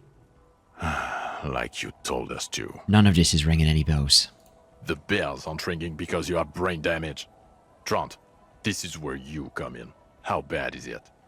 Well, he doesn't have visible tremors, he talks without slurring, he can drive a boat, he's standing, reasoning. All good signs, but complete retrograde amnesia, episodic and semantic. Meaning, you forgot both who you are and the definitions of money, Isola, Pearl, and so on. As displayed in the station call, our interactions with him, and I don't want to be a snitch, but also mine with him before when Harry did not seem to know who I was. It's all very interesting. Interesting's what scientists say when it's actually very concerning. Interesting? Yes, interesting. I have my theories, but I would like to hear Harry's thoughts first. Harry, what do you think happened to you? Neurologically, psychologically, and why not socioeconomically? Wait, socioeconomically, you think I'm so poor I lost my memory? It's the dumbest thing I've ever heard. Let's go. Not when you phrase it like that. But I don't think critical theory... I know everyone thinks this is far-fetched pink academia, but still, I don't think it should be off the table here. What? He lost his memory because of capitalism? No, not like that. I'm not talking for Hedefort's school here. But Harry, I asked you, what do you think happened?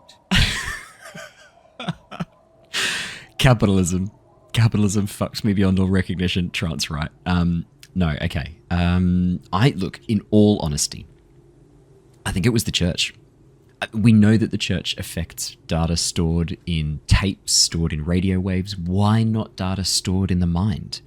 And we know that there's other people who've lost their memory who've been too close to this thing. We know Tiago, the crabman, he's got holes in his memory. We know that the deserter, the gunman, he had holes in his memory as well. I think it's got something to do with that. So I'm going to go with it might have something to do with an anomaly in a church. 2 millimeter hole in reality. Corresponding to the 20 centimeter hole in your brain. Sure. This theory has great symmetry. I see how it folds into itself neatly. Precisely, Satellite Officer Vicmere. It's Martinez. I'll explain later, but there's another man who's lost his memory. A crab man. Crabman is an unfortunate choice of words, but I was there. The church on the coast shook from an audiospatial anomaly. It may have been anthroponetic, or perhaps related to radio waves. Either way, I have put this into my report. You should read it. Oh. I do not, however, think it has anything to do with him drinking himself to the point of brain damage. Thank you, Lieutenant Kitsuragi. Just to clarify, I do not think his other anthroponetics are a hoax. Pale produces global phenomena. It's proven. However, what has not been proven is total memory loss after drinking too much Commodore Red. Honestly, I think he's just lying to us. But Detective Vicmere, he has blanked out before. I have. Yes, a couple of times. After some of the more serious benders. One was after the 2 drunks case, the other when we looked into that mural. So you don't remember not remembering. Beautiful. Interesting. So at first he dipped his toes into it, prepared. That's where he would have gotten the idea, yes. Practice. And then he used alcohol to get there, so to speak. What do you mean? Well, here's my theory. What if this is an absolutely normal reaction to the world we're living in? What if this is not a significant anomaly at all? Something to be explained, approached as a defect? Look at the sensory input here. He gestures toward the scenery. Look at the ruins, the neon. Listen to the radio, the multitudes, the people. Live here for 40 years. As a police detective, he's like a magnetic reader on the world tape, to borrow a known metaphor. Harry's been pushed flat against it. Total input. Ah, okay. Hardwired to the free market. He just needed for it to end. Okay, Trent, thank you. That's absolutely meaningless. I'm glad we brought you. Will he or will he not be able to work in the major crimes unit? Is he a cretin now? I want to know that. He's not a cretin, and he is able to do work. If not in his previous leadership role, then as a line detective. I'm ready to lead again. Although I really like doing the detective work. Yeah, line detective's good for now. For now? I misphrased my question. It should have been, is he able to put his clothes on and use the body? Or do we need to get him on a disability pension? What now? Now nothing. Now we're just going to stand here. Alright, I'll just stand there. Yeah. Just stand there. It's cool. Really? No. Now we discuss that.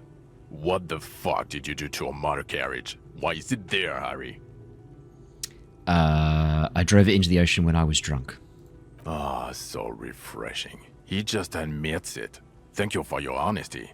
Thank you for destroying 45,000 real of police property that's coming out of everyone's payslip. Sorry, guys. It doesn't matter. Your badge, Harry. Show me your badge. I got my badge right here, and I'll show it to them. In a rush to demonstrate your badge, your eager fingers can't sustain a grip on the smooth plastic, and the badge slips out of your hand. +1, you're proficient in catching small objects.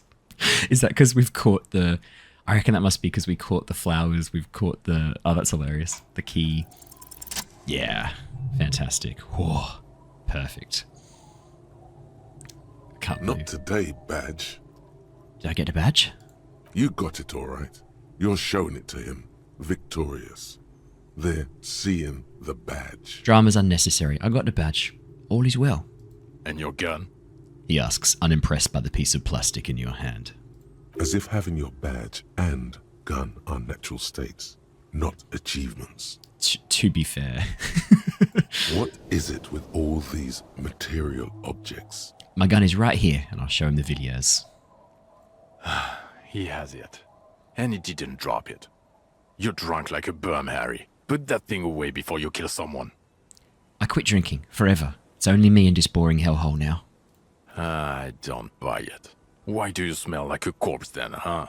'Cause we investigated one and I did an autopsy on one. He's wounded.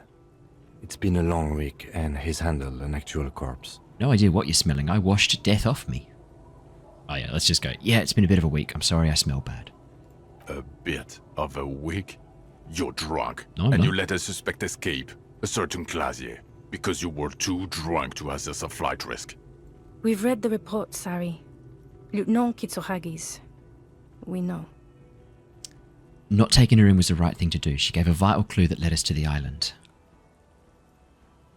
Yeah. Oh well, if she was nice. I'm not even gonna get into the other suspect, who also escaped. Yeah, Ruby something? Or the fact that you're ever Claire's little peony now, doing I don't know what for him. That's small-time stuff. That's nothing. That's a humorous anecdote. Compared to the 6 people who were gunned down, the streets are literally red with blood, Harry. It was fucking mass murder. He did everything he could. We did everything we could. The company hired and vetted mercenaries. Lieutenant Dubois got between them and the locals. Here comes the cavalry. Thank you, Kim. He did so at considerable risk to his person. Remember, he was shot. We stopped an execution, not a negotiation. The loss of life was minimal compared to what it could have been. I also solved a case. It's solved. All of it. Detective, it's better if I do that. Oh, okay. It's so much better if he does this. Okay. 1,000,000 times better. Okay, yep. Thank you for the input, Lieutenant Kitsuragi. I didn't mean to suggest you didn't handle the situation. He brushes a stray strand of hair out of his eye and coughs. He thinks of apologizing, but decides against it. You've spent the week with him on this case. What is your take? On the case? On Lieutenant Yefreitor Dubois. Well, the drinking, the gun losing, also losing the badge. That's all true. Although he has not been drinking on the job this week. See? 1 week. Then there's the superstardom. He likes to, from time to time, allude to being a superstar law official. At first I thought it was a joke, but now I'm not so sure. He says disco about 20 times a day. Oh, shit. It's just strange, especially in light of his political views. Detective Dubois is, as you may know, a true blue moralist. He recently attempted to contact a coalition warship in order to assign la responsabilité, which is commendable. but also at odds with his own behavior. Yep. And then there's the motor carriage in the sea, and the constant smoking everywhere, all the time. But despite all this, he is a great detective. One of the best I have seen, in fact. I had one cigarette. Come on, Kim. I had one cigarette. He can talk human beings into telling him everything. And he doesn't stop. In all the time I've spent with him, he has not once stopped pursuing leads, however far-fetched and tangential. He is tireless, madly driven. Well, except that one time when he stopped to sing karaoke, which by the way was a valiant effort. He really sang his heart out. Thank you, Kim. Yeah, it was what it was. Oh yeah, they were there for that. Other than that one time, he has tirelessly worked on the case, and he solved it. We have a confession, a murder weapon, and the perpetrator, locked on the island right now, awaiting transportation. He apprehended a revolutionary brigade who stayed hidden for 50 years, ever since the revolution, who's probably committed other murders over those years. Oh, and he also discovered a new species. A new species? Yeah, man. A colossal stick insect. It was on the island, camouflaged as the reeds. It unfolded from the reeds. I think we may be dealing with the Insulindian phasmid. He takes out the photo of the phasmid and shows it to the officers across the yard. The wind blows, flapping the glossy rectangle in his hand. You hear gasps beneath the howling of the wind. As you can see, it's about 3 meters tall. In fact, we think it may be the largest land invertebrate ever discovered. It would definitely be, by far, if it was in our world. I'm just going to say nothing. Let's just... They know, they can see. We don't need to rub it in. Let's just say nothing. We'll let it wash over them. My majesty and my superstardom. Fucking hell is that? Is this somehow connected to the case? Detective? Yes, I believe the pheromone it emits may be responsible for the killer's mental degradation. The old man was not aware of the phasmid's presence. Exhibiting a strange, atypical dementia, he fell into a stupor after its appearance. He became near catatonic. So it is connected. Jean's way speechless. I must say, this is absolutely extraordinary. Thank you, Trant. I don't even have words for it. Thank you, Trant. Yes, it really does make it hard to fire the drunk. His tired eyes follow the photo as the lieutenant puts it away. This is a very, very sad man who has just seen something that's made him forget his sadness. I'm just thinking, we've got 3 points. We're not going to have any white checks in this, I can already tell.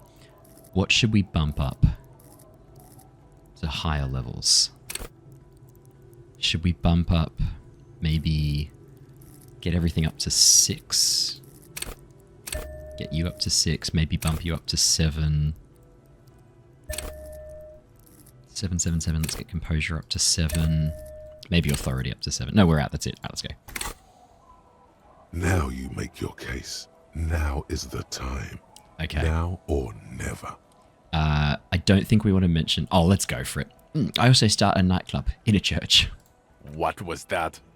It sounded like you set up a nightclub in the church. Yeah, and I discovered a hitherto unexplored intraplanetal phenomenon there too. A 2mm hole in the world.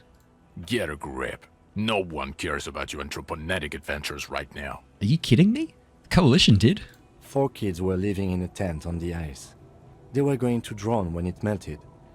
It's not optimal, but the building was abandoned, so he put them in there. It's okay. It's not that okay. Get off this subject now. Okay, yep. Also, the phasmid was female. The reeds are its nest. Female? What makes you think so? You had to see it. It had the subdued colors of a female. And the nesting behavior too, I think. Incredible. Were there eggs in the nest? Not as far as I could see. There were other things there, though. It had gathered items in its nest, a helmet, a scope, and a passport. Actually, you know, this would indicate it was a male. This is far from anything in my field, but I think such nests are called bowers. They are for attracting mates. Yeah, lots of birds do that. Bowers are built by males of the species, who can't afford colorful mating displays physically. This one was plain colored. It could have been male, actually. Must be robust if it can move a helmet with its limbs. He trails off, lost in thought. It could maybe roll it, like a dung beetle.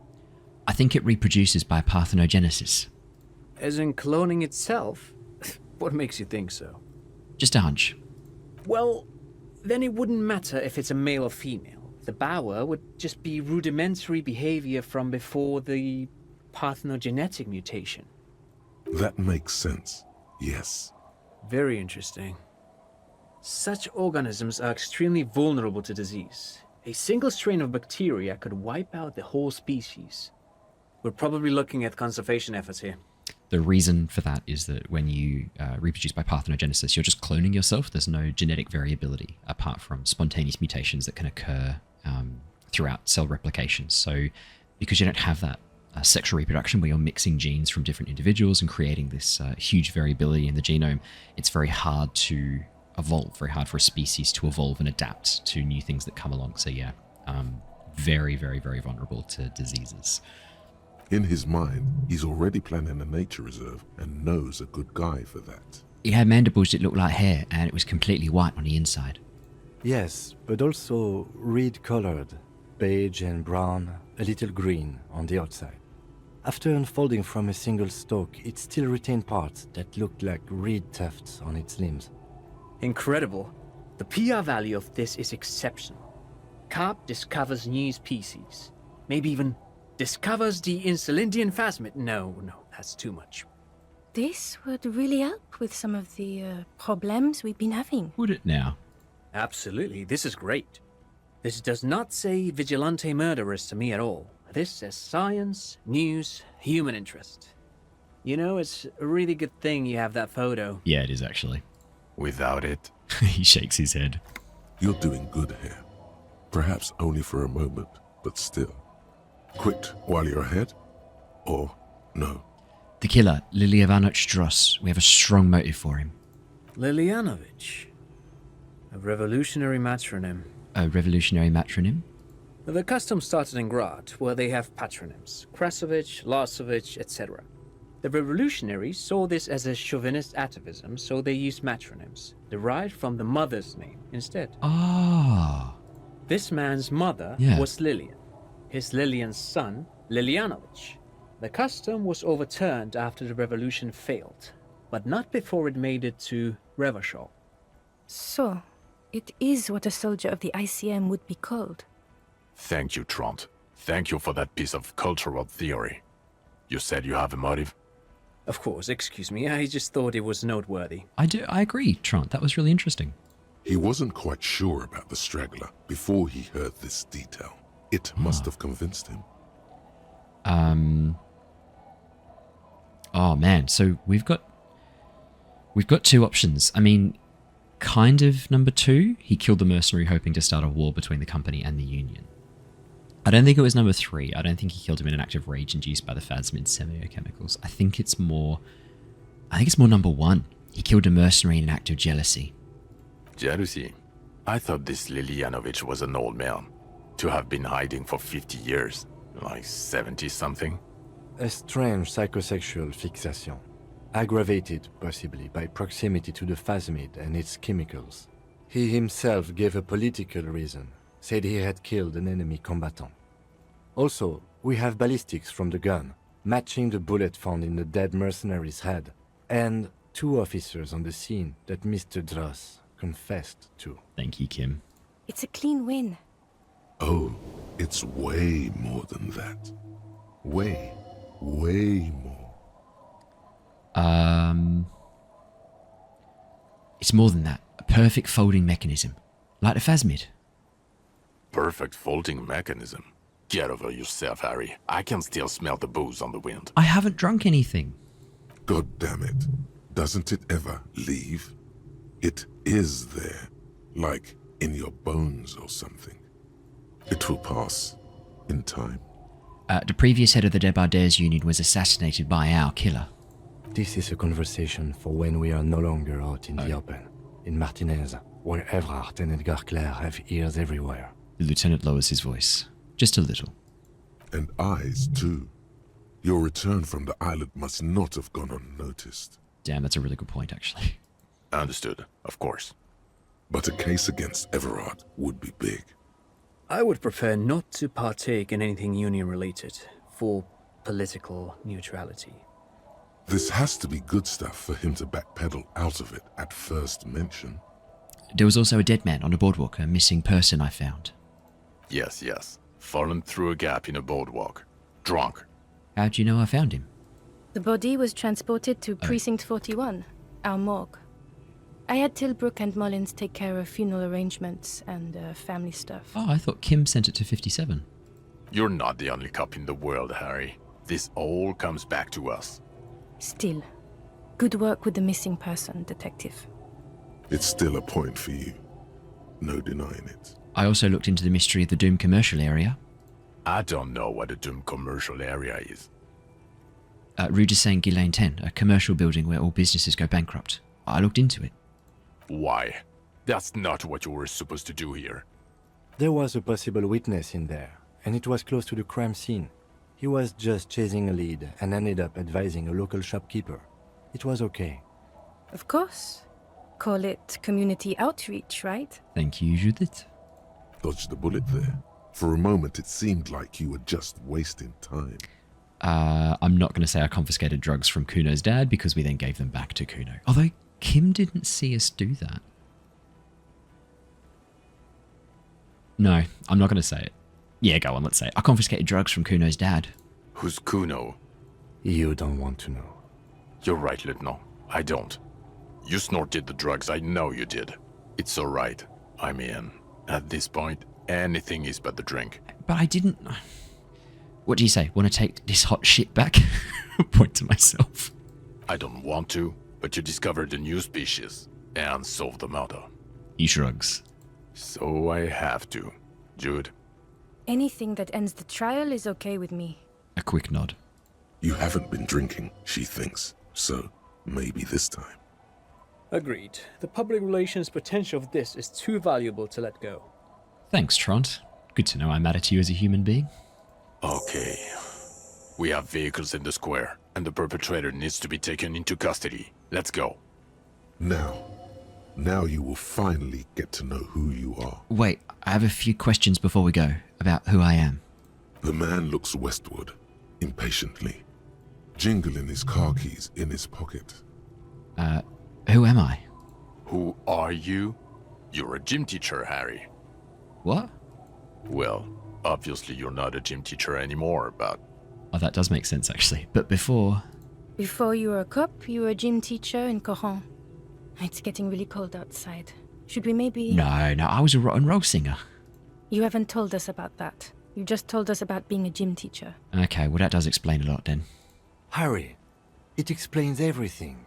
The running around, the jumping, the bicep girth, your inexplicable facial hair. Sorry, Kim. The bicep girth. Alright. Fantastic. Maybe, maybe we can have a close look at my bicep girth later. The collection of found sportswear I've amassed. Your moves on the church floor, which honestly was just jump aerobics. Your use of the word graffito. And this guy, too. God, even this javelin throwing freak here. Oh god. Contact Mike. Of course. Contact Mike. He's been on about Mike again. I hate that guy. I love that we've just been on about Contact Mike forever. Contact Mike is a reprise of the most inspiring basic sporting principle of open competition. A 5,000 minus 1 rank outsider. A 5,000 to 1 rank outsider. Oh, you don't say. Does he also vault an impassable gulf of finance and privilege? It is getting cold out. She looks around at the dilapidated fishing village. When was this? When was I a gym teacher? In your 20s or late 20s. You've really let yourself go since then. You said in Kuron, I was a gym teacher there? Yes, you taught gym in Kuron. I believe that's the term.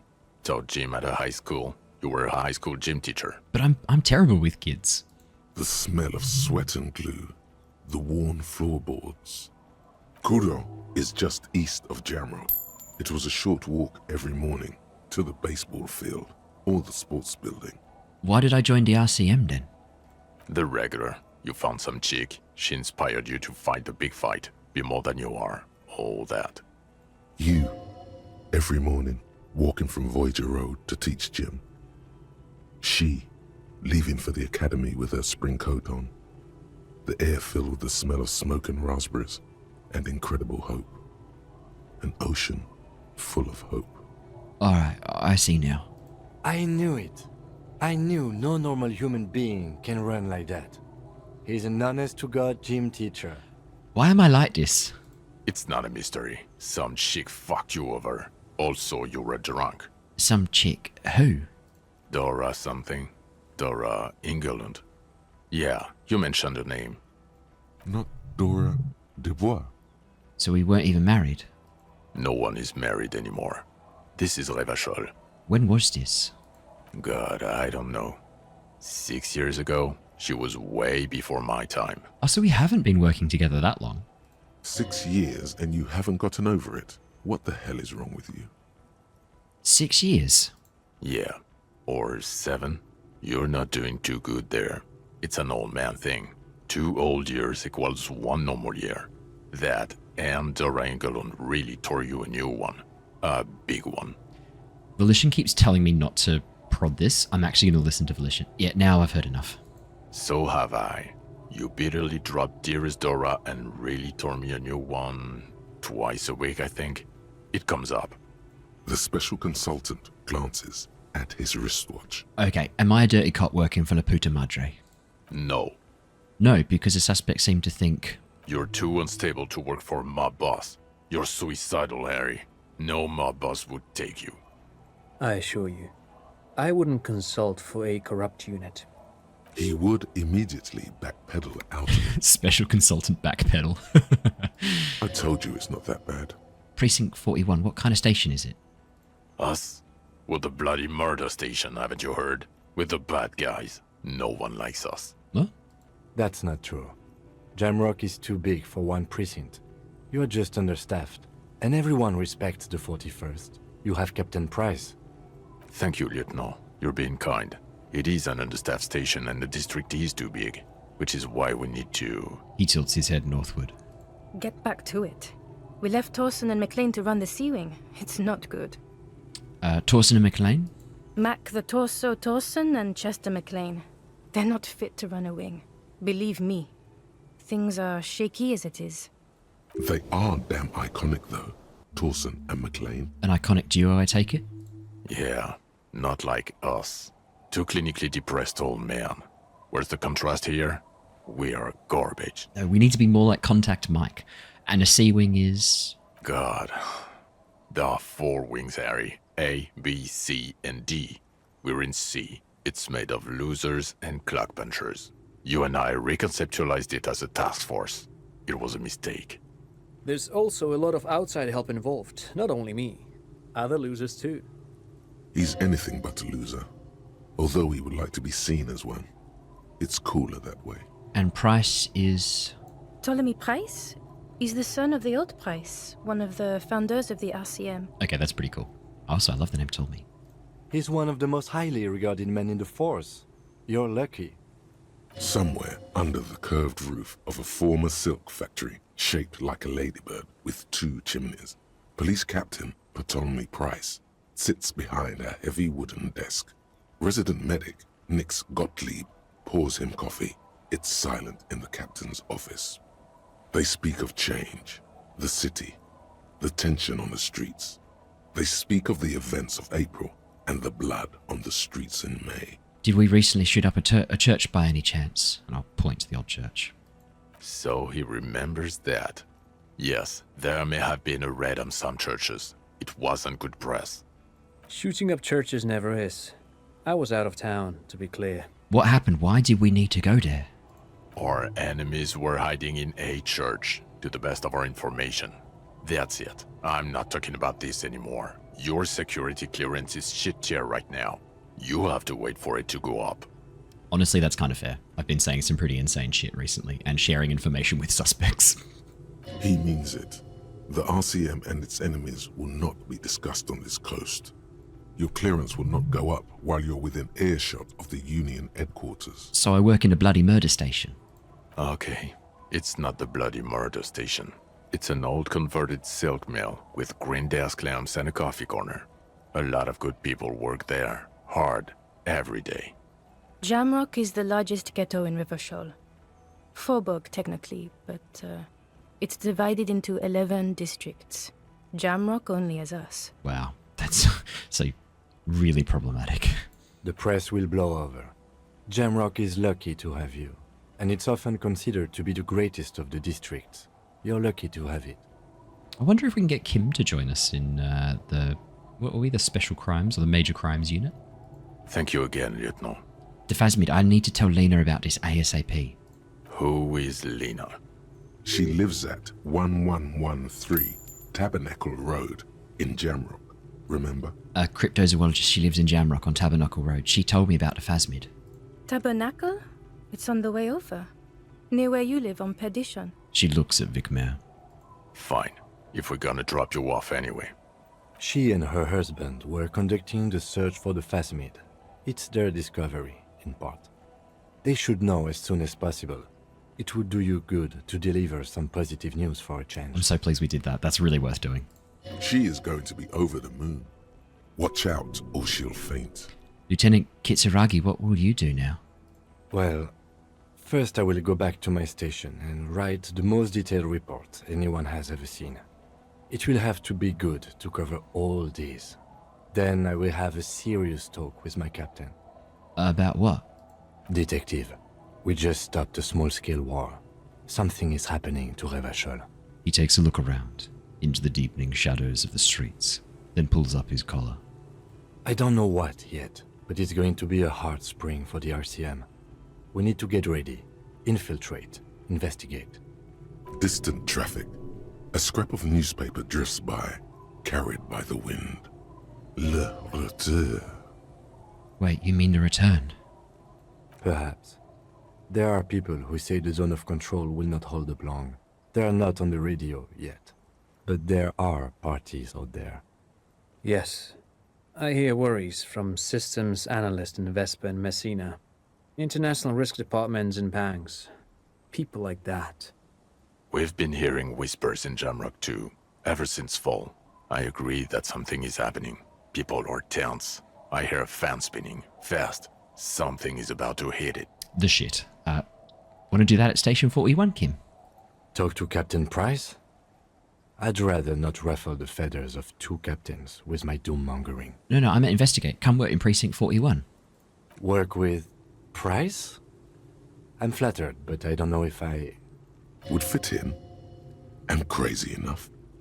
Can take the stress. He doesn't know how to finish the sentence. This truly came as a surprise to him. Not a bad one. Yes. But he's at a loss. Yes, Kim. Come join us. Flattered? You're Lieutenant Kitsuragi. We would be flattered if you even considered. I would have to tie things up in GRIH first. But, I mean, whatever is coming, Jamrock will be more central to it than the harbor. The lieutenant turns very serious all of a sudden. And we also have a huge caseload, Lieutenant. Piles that we need to get back to. Mountains, even. I do like the sound of that. He returns her smile. He's really considering it. Oh, if we can get Kim to come across as our new partner, that'd be sick. All right, I'm ready. Good. She looks at you, then Vicmare. Fuck it, let's go. Trump brought his motor carriage. It's a 20-minute drive to Jamrock. It's nothing. That's so close. Under the night sky, the great district sleeps. A chessboard of old wooden houses in the snow. 80,000 living souls inside. Fire traps as far as the eye can see. From Main Street to Precinct 41 atop the motorway. To Boogie Street glowing on the horizon. You close your eyes and hear the dogs bark. A lone woman sits by a factory window, dreaming of meteorite strikes. On Rue de Saint-Jérôme, a square bullet slides into a square-shaped chamber. In Old South, a man without eyelids smiles. Spring has come. It's time. Torsen? Yes. McLean? Yes. Heidelstein? No. Vicmair? Yes. Dubois? Of course. Really? Nix Gottlieb looks up from the list. I hear he's unstable. You say that like it's a bad thing. Captain Ptolemy Price gestures with a ballpoint pen. It's dim in the office, and the curtains are drawn. Harry's our man. He'll pull through. When he does, he'll side with the RCM. Understood. Gottlieb returns to the list. Minot? Of course. Wonderful. Then can we please just go back to Jamrock now? Yes, we can. Oh, look at that. And that's it. I think Kim's on board. I think Kim's joining us as a member of the Precinct 41 Major Crimes Unit. Oh, he's looking back, so Kim's watching back as we interact with Jean Vicmair. Yeah, good. Fantastic, we get to go with them. I wonder if there's endings where you don't get to go with them. Because like, if we hadn't found our badge, if we hadn't found our gun, if we hadn't solved the case, I wonder if we'd even gotten, like, maybe we'd be left behind. Terrifying. But there we go. That's so cool. Oh man, this has been such a good game. I wish there was more. I wish there was a sequel, but unfortunately, it doesn't look like we ever will get a sequel to Disco Elysium, which is really, really devastating. I'll have the credits play by in faster speed in a moment. But thank you so much for joining me, everybody. It's been wonderful to go on this adventure with you. I hope you've really enjoyed Disco Elysium, and I do really recommend playing it for yourselves if you haven't already. There are so many different ways the story can go depending on your choices. What you've seen here was just one playthrough.